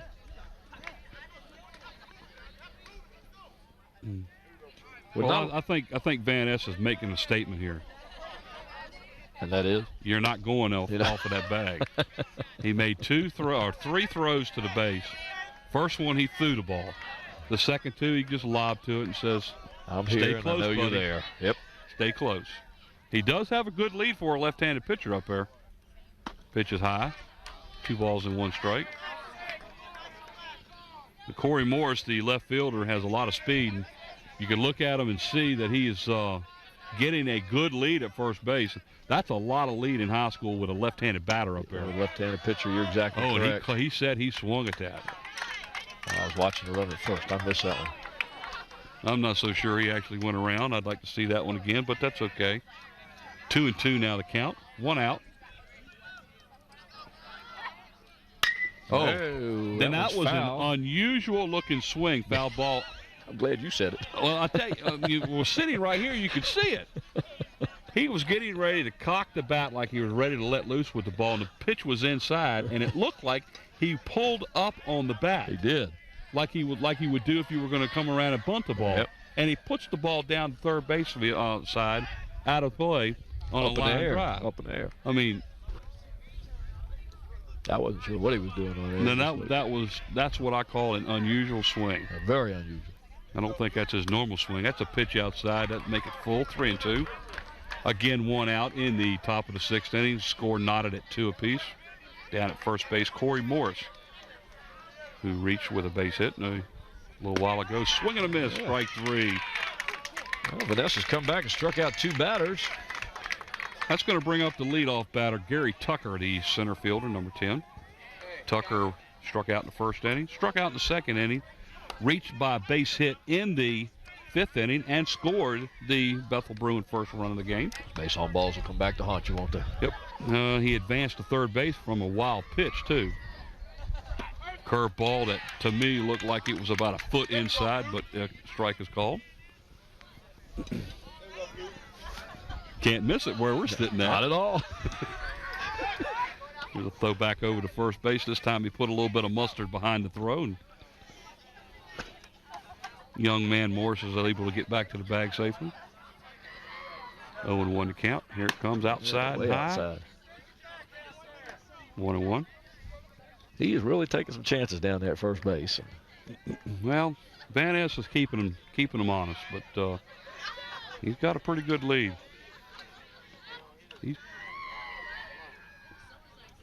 Pitch is high and fouled straight back over top of us. He was on that pitch. In the woods. That one went right over our head, and we're sitting right behind the home plate. Right over top of home plate. 1 ball and 2 strikes with 2 out here, so he was a payoff pitch. Oh, he's gone. He's And that on is his a way. ball, and he ends up getting the stolen base as Suedo could not get the ball out of the glove. Well, Suedo came up to get that one and took his eyes off of it and grabbed it 2 or 3 times and just, that was too late. 2-2 is the count now. There's a ground ball to one. the shortstop as he gets a nice hop. Makes the throw for the 3rd out of the inning. So the Bethel Bruins go down in the 3rd inning, or in the 6th, in the top of the 6th inning, and did not score.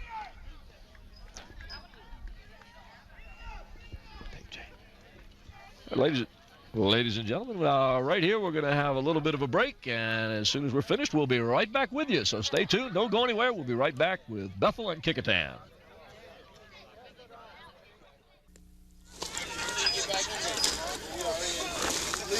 Well, we're back here at Kecoughtan High School, where it's the Kecoughtan Warriors and Bethel Bruins locked in a 2-2 tie in a great pitcher's duel here.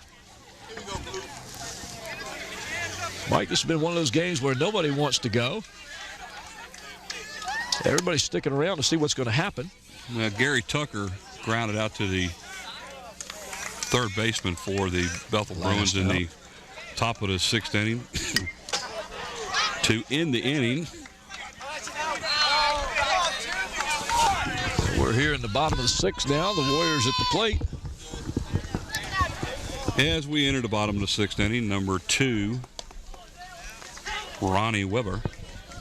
He is the Warrior shortstop, is batting to lead off the bottom of the 6th. Game all tied up 2-2. Takes a pitch for a call strike. Right there. 0-2. That one was right down the middle. Right there. Ronnie Weber batting .263 on the year for the Warriors. Woo, that was what you call a classic waste pitch. Well, we call that an oops pitch. Oops. 1 ball, 2 strikes. Swing and miss on a 3rd strike, then the ball in the dirt, so he had to throw him out. He still gets credit for the strikeout, though. Sure does, and that's strikeout number 8. Salt makes the play and gets the put out. Now batting with 1 out is Todd Goulart, number 4. He is the designated hitter, batting in place of Ryan Suedo in the game. And by no means does anybody not know that Ryan Suedo can hit the ball. He can hit the ball. He can. He can. I'll be honest with you, really, this is a surprise that he's not hitting. And I guess this has a lot to do with the fact that the catcher is probably the one who works the most out there. I mean, he is in every play.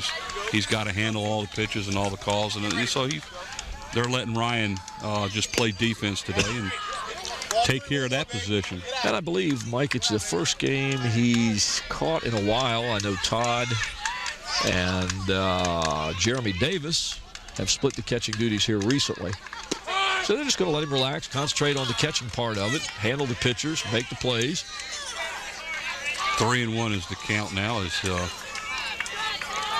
Todd Goulart took that last pitch on a 3-0 count.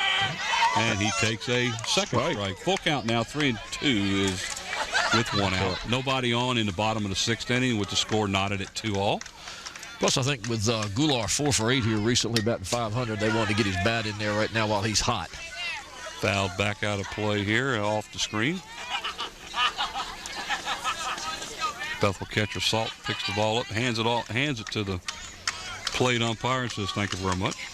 Still full count. The king is in the house. Thank you very much. Swing and a miss by Galt for the second out. and 2 strikeouts in a row as Callaway really has settled down in the last 3 innings. Well, ever since the first inning. This is the bottom of the 6th inning. Well, Mike, look at it. In the first inning, he faced 1, 2, 3, 4, 5, 6, 7, 8 batters.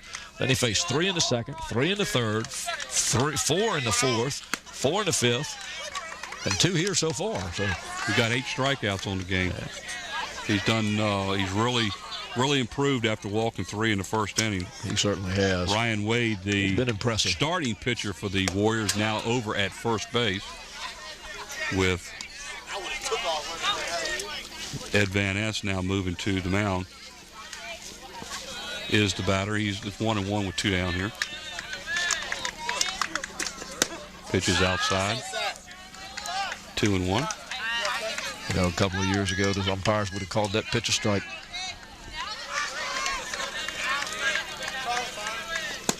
A little bit on the low side. We used to call those the Greg Maddox strikes.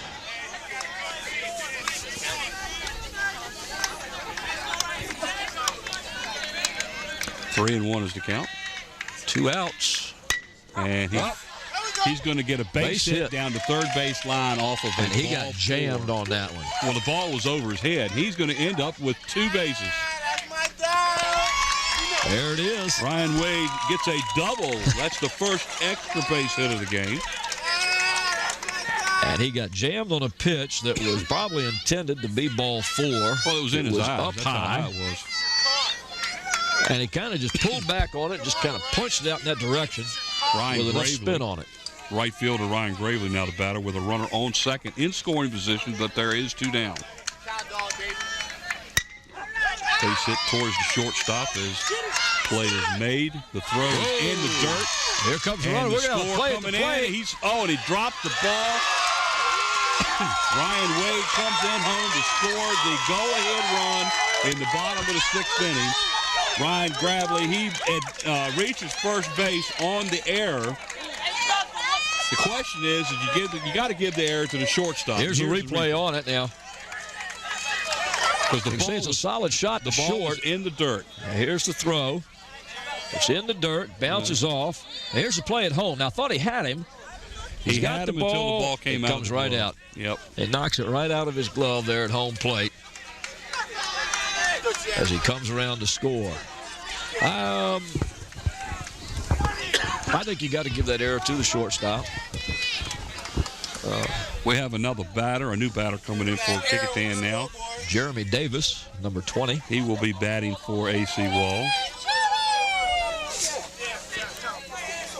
Errors. Jeremy Wallace.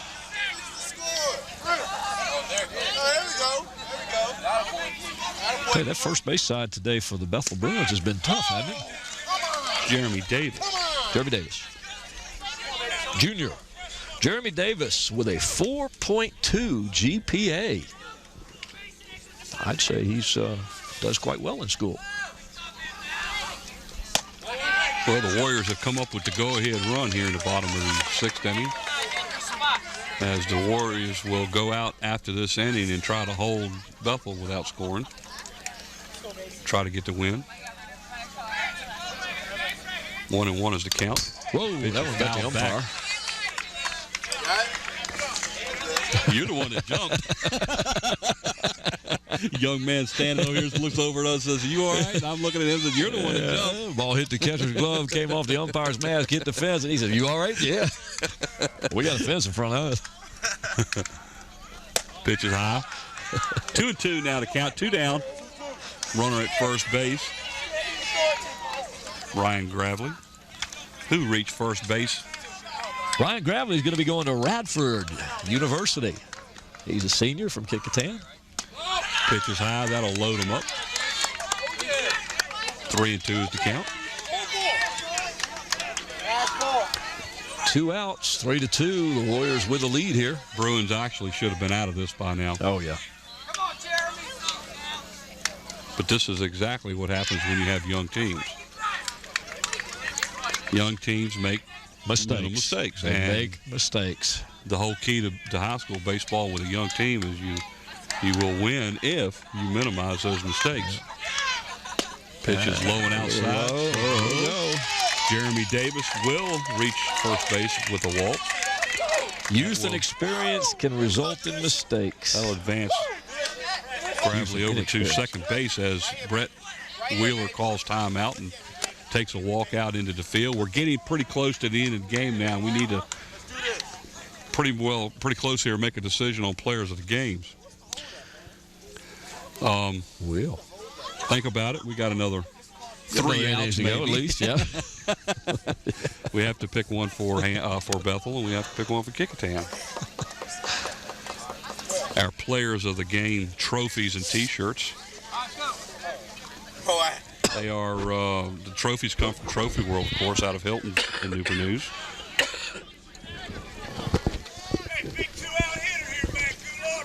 Well, this is the man that you want up if you're a Kecoughtan Warrior fan. This is Matt Goulart, who's been on base twice in this game, a walk and a hit by bats, and he's hitting .444, or right there close to it. The leadoff batter of the team. Pitch is high for a ball, 1-0. 2 down, runners on first and second as the Warriors are trying to get an insurance run here as they have taken the lead here in the bottom of the 6th inning on an error. Swing and a miss by Goulart. 1-1 is the count. Matt Goulart, sophomore, 3.3 GPA.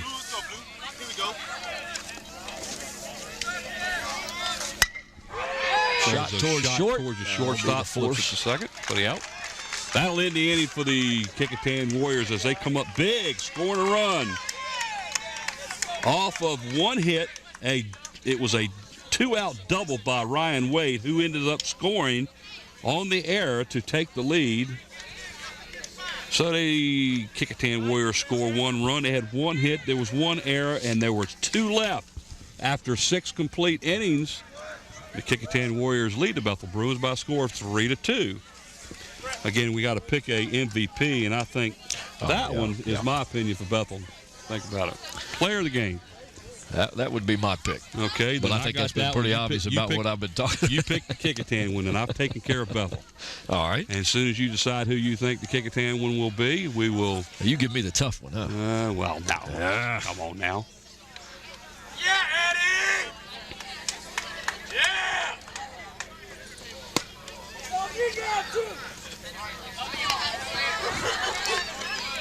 We're going into the top of the 7th inning now as the Bethel Bruins will coming up for their last time in the game unless they can score a run here to send it into extra innings. And we have picked our players of the game. And I'll go ahead and tell you who our player of the game is for Kecoughtan, and that is going to be Corey Calloway, the pitcher for the Bethel Bruins. I'm sorry, for Bethel. For the Bethel Bruins, he had 8 strikeouts through 6 innings of play. And unless something changes, he will end up being the losing pitcher in this game. Which is a shame. But the 3 runs that were scored against them, only 2 of them were earned. So, or 1 of them were earned. That was 1 run in the first inning that was earned. So he's given up 3 runs in the game, but errors has cost him. Leading off now for the nice play. Bethel Bruins. Kenny Eanes as he grounds out for the first out of the inning. A scoop by Mr. Brian Wade over there at first base for the Warriors. So we're down to 2 outs now. So again, our player of the game for the Bethel Bruins will be Corey Calloway. And Mike, I think that I'm going to go with Brian Wade for the Kecoughtan Warriors. He was a starting pitcher for the Warriors, and he's pitched a good game. And in the 6th inning, he got a 2-out double and eventually came around to score what right now is the lead run for the Warriors. Unfortunately, the run scored after he was taken out, so he will not be the winning pitcher. He won't be the winner. He won't lose the game. No. But, right now, the pitcher of record is Eddie Van Ness. Eddie Van Ness, that's correct. With 1 out now, the batter number 4, Seth Pye, the right fielder. 2-1 is the count. Bruins have to get something going here. There's a line drive base hit to center field as the center fielder let the ball fall in front of him. So there's the runner they had to get on base. And Seth Pye, one of the few seniors on the Bethel team, they kind of look to him for leadership, batting out of the number 3 slot. And here's another one of the seniors right behind him. That is the 4th hit for the Bruins tonight. And the batter now is the catcher, Ryan Salt. So this game not over yet. 3-2, the Warriors with the lead. Well, Salt walked in the first inning, was stranded at second. He flew out to the right fielder in the 3rd inning. He made the second out in the 5th, and I believe it was via a strikeout. Well, he flied out the center, actually. Okay. I didn't mark it. So that goes as FH. So he's flown out to the outfield twice. His timeout now is called as one of the Bethel-Kecoughtan coaches goes out to have a chit-chat with Van Ness. That's Ed Rayner. Ed Rayner's been around baseball for many, many years down at Phoebus Little League and associated with Kecoughtan. His son and my son played here together years ago. Not all that years ago, 3 or 4 years ago.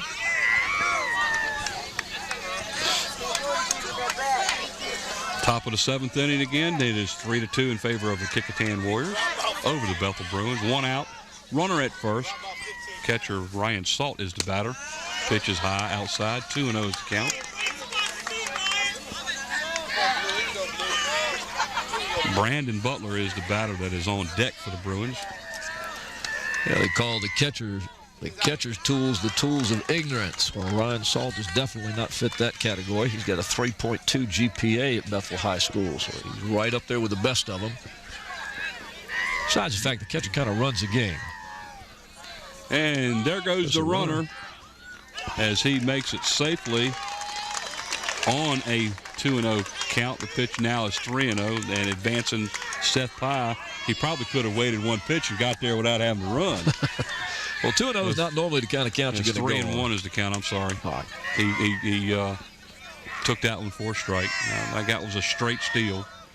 Swing and a miss. That'll load the count 3-2 with 1 out. Salt almost coming out of his shoes on that one. He wanted that one. There's the speed situation where we were talking earlier about exactly correct. How Brett Wheeler wants to run and put somebody in scoring position, and being down, I think that's probably the only way he thinks he can get a runner in scoring position right now is get him over there. Well, he's got him there, and he's got the speed, and he's got his 4-5 batter at the plate. 4th batter at the plate. His 5 batter will come up next. Van Ness calls timeout to get the signal straightened out with the catcher here. Ryan Suedo done a good job. Got a runner at the He's done plate. an excellent job. I've been impressed with Suedo behind the plate. Fly ball to mid-range left field. Let's see, out of play. Oh, no, bounced back in. Hit the side of the fence, so that goes as a dead ball, foul ball. So Ryan Salt is still standing there. 3-2 to count. So he's hanging in. 1-run ball game in the top of the 7th inning at Kecoughtan High School. With the speed at second base, a base hit might score the tying run. Tell you what, we're going to see some action and get some more dust if he gets a base hit. Well, I guarantee you Brett's going to try and send him. Pitch is high, ball 4, he walks. That'll put runners at first and second. Again, there are 1 out. That's going to bring up Brandon Butler. And he's been on base a few times today. He gives hit by pitch in the first inning. He reached safely in the 4th when he walked, and he had a base hit in the 5th inning and advanced all the way and was thrown out at the plate to end the inning in the 5th. Great play by Matt Goulart. We got a courtesy runner at first base, number 15, Quentin Rogers. He'll be running for the catcher. There's the speed. More speed. And take the time to sit here and look at how Mr. Butler gets up to the box. His foot is within about 6 inches or so of the plate, and if the ball's on the inside corner, there's a smash. That's going to score a run. The run will score. That will tie the game. As coming around to score, Seth Pye for the tying run. Brandon Butler gets the base hit. That advances Ryan Salt over, or not Ryan Salt. We got a courtesy runner out there. I'm sorry. Rogers. He'll go to second. So there's that speed we were talking about. Pye comes all the way around for second base on the good sharp shot to right field. A little bit of a bouncer to the second baseman who makes the play. But the important thing was he hit it toward the right side of the field. He moves the runners up to second and third. gets the job done. What you hate in this situation, you've got a tie ball game now. Here's the play. Actually make the field. Well, missed it there a little bit, but Brian Wade gets it and comes off the bag. In this situation, you don't want to leave your runners at first and second. You want to move them over to second and third. You got a tie ball game, and you've got 2 outs. And you're looking for something to happen. You want to put the ball in play with runners at second and third so you can get that run in. We have a timeout called by Butler as he's in here talking to Galt, the umpire. Not real sure what's going on. We're going to get another runner out there. Pinch runner here. Number 1 for the Bruins. Now, this will be a pinch runner. I'm going to guess that we'll have a re-entry here. Is a senior. Senior, 5'6", 140 pounds. Well, he goes in. He's a bit smaller than Butler. Butler is a pretty good-sized young man. So they go again. They come in there with a little bit of speed. Right. A base hit may score 2 again. Now, you don't think Brett's thinking about the fact that Butler got thrown out the plate in the 5th inning, are you? He was lumbering around, wasn't he? That pitch was low and in the dirt. 1-0. Corey Morris, the batter, the left fielder. I'm sorry. He grounded out to the shortstop. He walked and he had a base hit in the 6th inning. So he is 1 for 2. A single in the left field to lead off the 6th. And a stolen base. And got stranded there. Game tied all up. Top of the 7th inning, 3-3. It's tied 2-2 going into the 6th. The Warriors picked up a run to go ahead 3-2, and now the Bruins here in the top of the 7th have picked up a run and still threatening with runners at second and third. That last pitch, it's 3-0 now. That last pitch, Ryan Suedo sat there and held the ball in his glove, trying to beg for a squeeze a strike. You know, he squeezed that one. I thought that was a little outside. But anyhow, it's 3-1 is the count. So we're he squeezed that one out. That was high ball. Yeah. Couldn't squeeze that one. Nope. Morris walks to load the bases up. Got Morris at first. Butler, not Butler, but the pinch runner number 1, which is Akeem Tate. Akeem Tate. He is at second base, and at third, I believe, is Salt, the catcher. No, we got a pinch runner for him. Quentin Rogers. Oh, okay. Quentin Rogers. Not pinch runner. Courtesy runner for the catcher. And we do have a pinch runner. Akeem Tate is a pinch runner. Well, you know that when they go back out there, it'll be the re-entry. They're going to re-enter him back in. For those of you that don't know it, you can put in a pinch runner for a starter, or you can put in a pinch hitter for a starter, and then bring that starter back in. It's called the re-entry rule. That ball almost hit the batter. That's Darius Mullins, who struck out his last time up.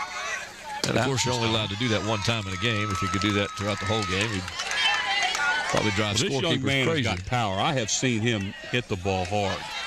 If he gets a hold of the ball with the bases loaded, you know, this could be a merry-go-round. Game enders. That was down the middle. Yeah. He had a take sign on that one. There's no doubt there. 2-0 was the count. And he took the strike. So 2-1. 2-0, 2-1. The hitter's pitch. I don't know how to be swinging on that one. On that in front one of the plate. there. Now what? There we go. That was one of those kind of pitches where I don't think I should have swung. Bounced in front of Suedo. Suedo picks the ball up, tags home plate for the third out to end the inning. But the Bethel Bruins come up with a run to keep the game going, and they tie it as Seth Pye comes in to score. The tying run. We will go into the bottom of the 7th inning, all tied up. Bethel 7 and Kecoughtan 7. Or 3-3. What am I saying 7 for? It's because the 7th inning. I know where you were. Okay. I know exactly where you were. The people out there didn't have a clue what you were doing. What difference if it's 3-3 or 7-7? Or 6-6. Unless you're the pitcher, then it does matter. If you're the pitcher, it matters. That ERA goes way up, right? 3-3 now is the bottom of the 7th inning. In keeping the scores and doing games over the years, I've had pitchers come up to me after the games. Just was that run earned or was it unearned? Well, that run was earned. And hard earned, too. But they left the bases loaded, too. So.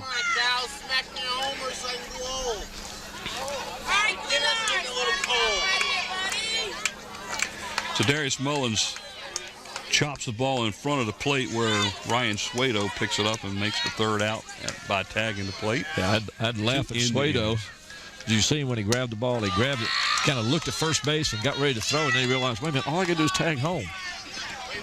Yeah, why touch take the a plate. chance of throwing it, right? All you got to do is turn around, take 2 steps, and he's tagging the plate. That he did. Umpire had already set up to call him out at home and looked up to see Ryan looking at first.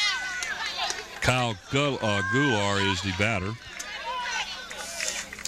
Kyle Goulart going to be going to the University of Tennessee.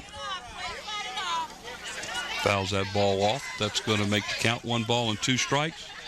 No outs here in the bottom of the 7th inning. All knotted up at 3 apiece. If I'm not mistaken, the Goularts went into wrestling for a while. Might still be. Pretty decent wrestlers. Pitch is low and outside, evens it up 2 balls and 2 strikes. So far in the game, Goulart, he sacrificed in the 1st inning Matt Goulart over to second base, who eventually scored the first run of the game. He struck out in the 2nd inning, and he grounded out to the pitcher in the 5th inning. And here in the 7th inning, he strikes out. Strikes out again. But you can see why he's in there. He handles the bat real well. He's got 2 sacrifices and moves the runners in.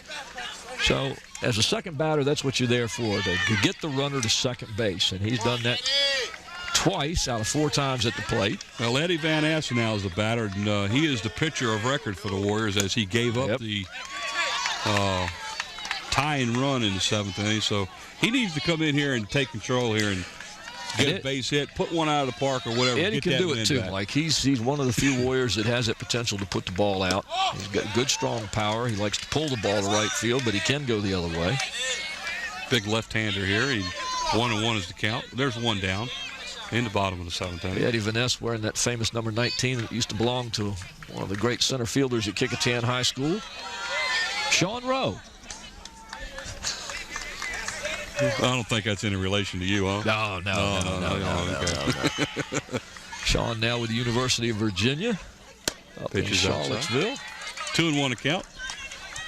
And what is he doing? Is he playing? Well, he's a pitcher, but he hadn't played a whole lot yet. Is he a freshman? No, he's a third year. Oh, okay. He's a third year. Well, you know how it is in college nowadays.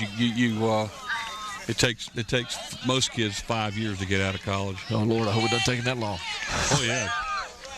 He better come up with some money. He better come up with a good job. Full count to Ed Van Ness. Payoff pitch coming. Eddie just a junior. Ball's outside. He draws a walk. Eddie's got another year. He's a very good first baseman. Like I said, he's a very good hitter, evident by the fact he's in the number 3 slot. He's got some power. He's a left-hander. He can pitch. And here is the cleanup batter, number 5. Paul McCallum. He is the third baseman. He's popped out to the third baseman his first at. He flew out to right field in the 3rd, and he hit into a double play in the 5th, so he's 0 for 3. So he's looking for his first base hit of the game. And Paul homered against Warwick. When they played at Warwick, he had a shot here in the very first game that went deep to the gap in left center field. Pulled the bat back. Ball should have been the call. 1-1. Throw down to first base trying to get Van Ness caught off the bag, but he gets back safely.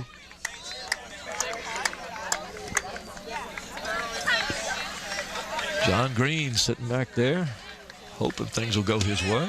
Pitch is low and outside. 2-1 is the count. You know, we've already picked the players of the game, and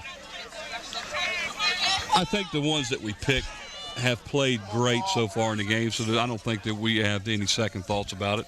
Timeout called now as the batter, McCallum, wants to chat a little bit with his coach. Make sure he knows what he's supposed to do here in this situation. They've been turning around for the bunt. But you never know what's going to happen in the game. You pick somebody and then somebody else comes along and does a good job. Ronnie Weber is on deck now, the shortstop for him. We'll see if McCallum turns around to advance the runner with a bunt. 2-1 is the count. Yep. That's what he does. He pulls back. Tell you what, he better not make contact with the ball. And I'll tell you why. Because when he's squaring around, he's putting his foot on the plate. Don't tell the umpire that. Watch your foot, Paul. Watch your foot when you're button, Paul. I'm glad he's doing it because I can't do that. Pitch is low. Yeah, he Ball gets the 4, base on so he ball. draws the walk. That's going to put runners at first and second. And the winning run now down at second base, Van Ness. Batter is going to be Ronnie Weber, who has he reached in the first inning with an error. He grounded out to the pitcher for the third and final out of the third inning, and he struck out in the sixth. So he is 0 for 3 so far in the game. Coach Wheeler checking with the umpire here to see how many times he's visited the mound. Wants to make sure if he goes out whether he's going to have to change the pitcher or not. He's been out there twice, I think. I think so, too. If he goes out there again, I think he's got to take him out. Maybe not, but I know after the third visit you got to take him out. So maybe one of the chats that he had with him out there may not have been an official visit. If he went out there to talk to him because one of the Kecoughtan coaches or players called timeout, he can do that. Well, I'm not sure he wants to take this young man out. Callaway's been pitching real well. Yeah, he is our player of the game, and he's got what 8, 9, 10 strikeouts. 10 strikeouts now.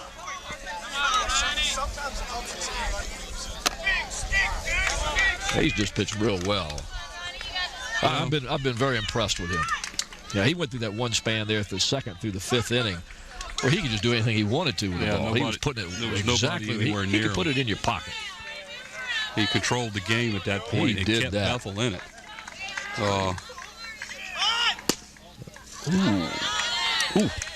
Even Callaway thought that was a strike. He was kind of swinging his hands like, come on, Rump, that should have been a strike. And I think just by looking at the catcher's reaction to it, I think he thought it might have been two. It was a little outside. 1 ball, no strikes at the count now. As he squares around and throws the ball in the dirt. There goes Van Ness. There we go. So both. There we go. And they both now are in scoring position, but the guy at second base, McCallum, means nothing.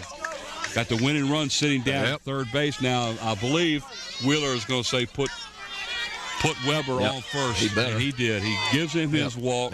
That'll load it up, make it so any base, and he'll pull the infield in, I'm sure. And that's exactly what he's done. That's going to bring up Todd Goulart, the designated hitter. He walked in the first inning, struck out in the fourth, and struck out in the sixth. And he's looking to do one thing and one thing only here, Mike, and that's get the ball out of the infield. Drive it as hard as he can. Squeeze. Nope, he come back. Oh, yeah, okay, he got the strike. And I was watching Van Ness down at third base, and he took off like he was coming and then hit the brakes. This is the perfect opportunity for Squeeze. I'm surprised that they're playing him off at third base here. Now, normally you want to play him a little tighter. They're giving him. There it is. There it is. Squeeze and the game. There it is. As the Kecoughtan Warriors have taken this game with a squeeze play in the bottom of the seventh inning. Final score, Kecoughtan 4 and the Bethel Bruins 3. That was a perfectly executed squeeze bunt. Great game. And watch it on the replay here. Todd Goulart squares around, gets the ball down. Van Ness coming down the line, scores the winning run. And, Mike, I think part of the situation and part of Coach Green's decision there was the third baseman playing off the bag. As Scotty points out that his left leg foot just barely made contact with the plate. Dragged across it. Yeah, I was very, very surprised. I was very surprised that during that play that they didn't hold that on. I don't understand why Wheeler didn't have that play on. Especially because he was a third of the way up the line when the pitcher went into his pitching motion because the third baseman was playing in and he was 15 foot off the baseline. Yes, he was. And Goulart turned around to show the bunt the first time, and they still did not hold him on. And Eddie Van Ness had a good jump coming down the line. In fact, he was crossing the plate by the time the ball was just taking the second bounce. Well, again, our players of the game for the Bethel Bruins, the pitcher who comes away with a loss in the game, Corey Callaway. What a great game. 10 strikeout performance by Callaway. And I believe Brian Wade for the Kecoughtan Warriors is our player of the game. Right, I was impressed with Brian's final score on the mound. Both pitchers. Final score here at Kecoughtan High School. Again, the Kecoughtan Warriors win the game with a squeeze play in the bottom of the seventh inning by a score of 4-3. Mike Hauser, Paul Rowe, appreciate it. Thank you, Mike. Good job. Enjoyed it. Thank you. Very I enjoyed much. it too. Look forward to it. Our next game will be the Lady Crabbers against the Lady Phantoms the first part of next month at Phoebus. At Phoebus. Phoebus High School. That'll be a Phoebus High against the Hampton Lady Crabbers softball game. And I think I'll be there with that one for you, too. Cool. We'll Enjoyed it, and hope everybody has a great spring vacation. Again, Mike Hauser with Fall Row at Kecoughtan High School. Good night, everyone.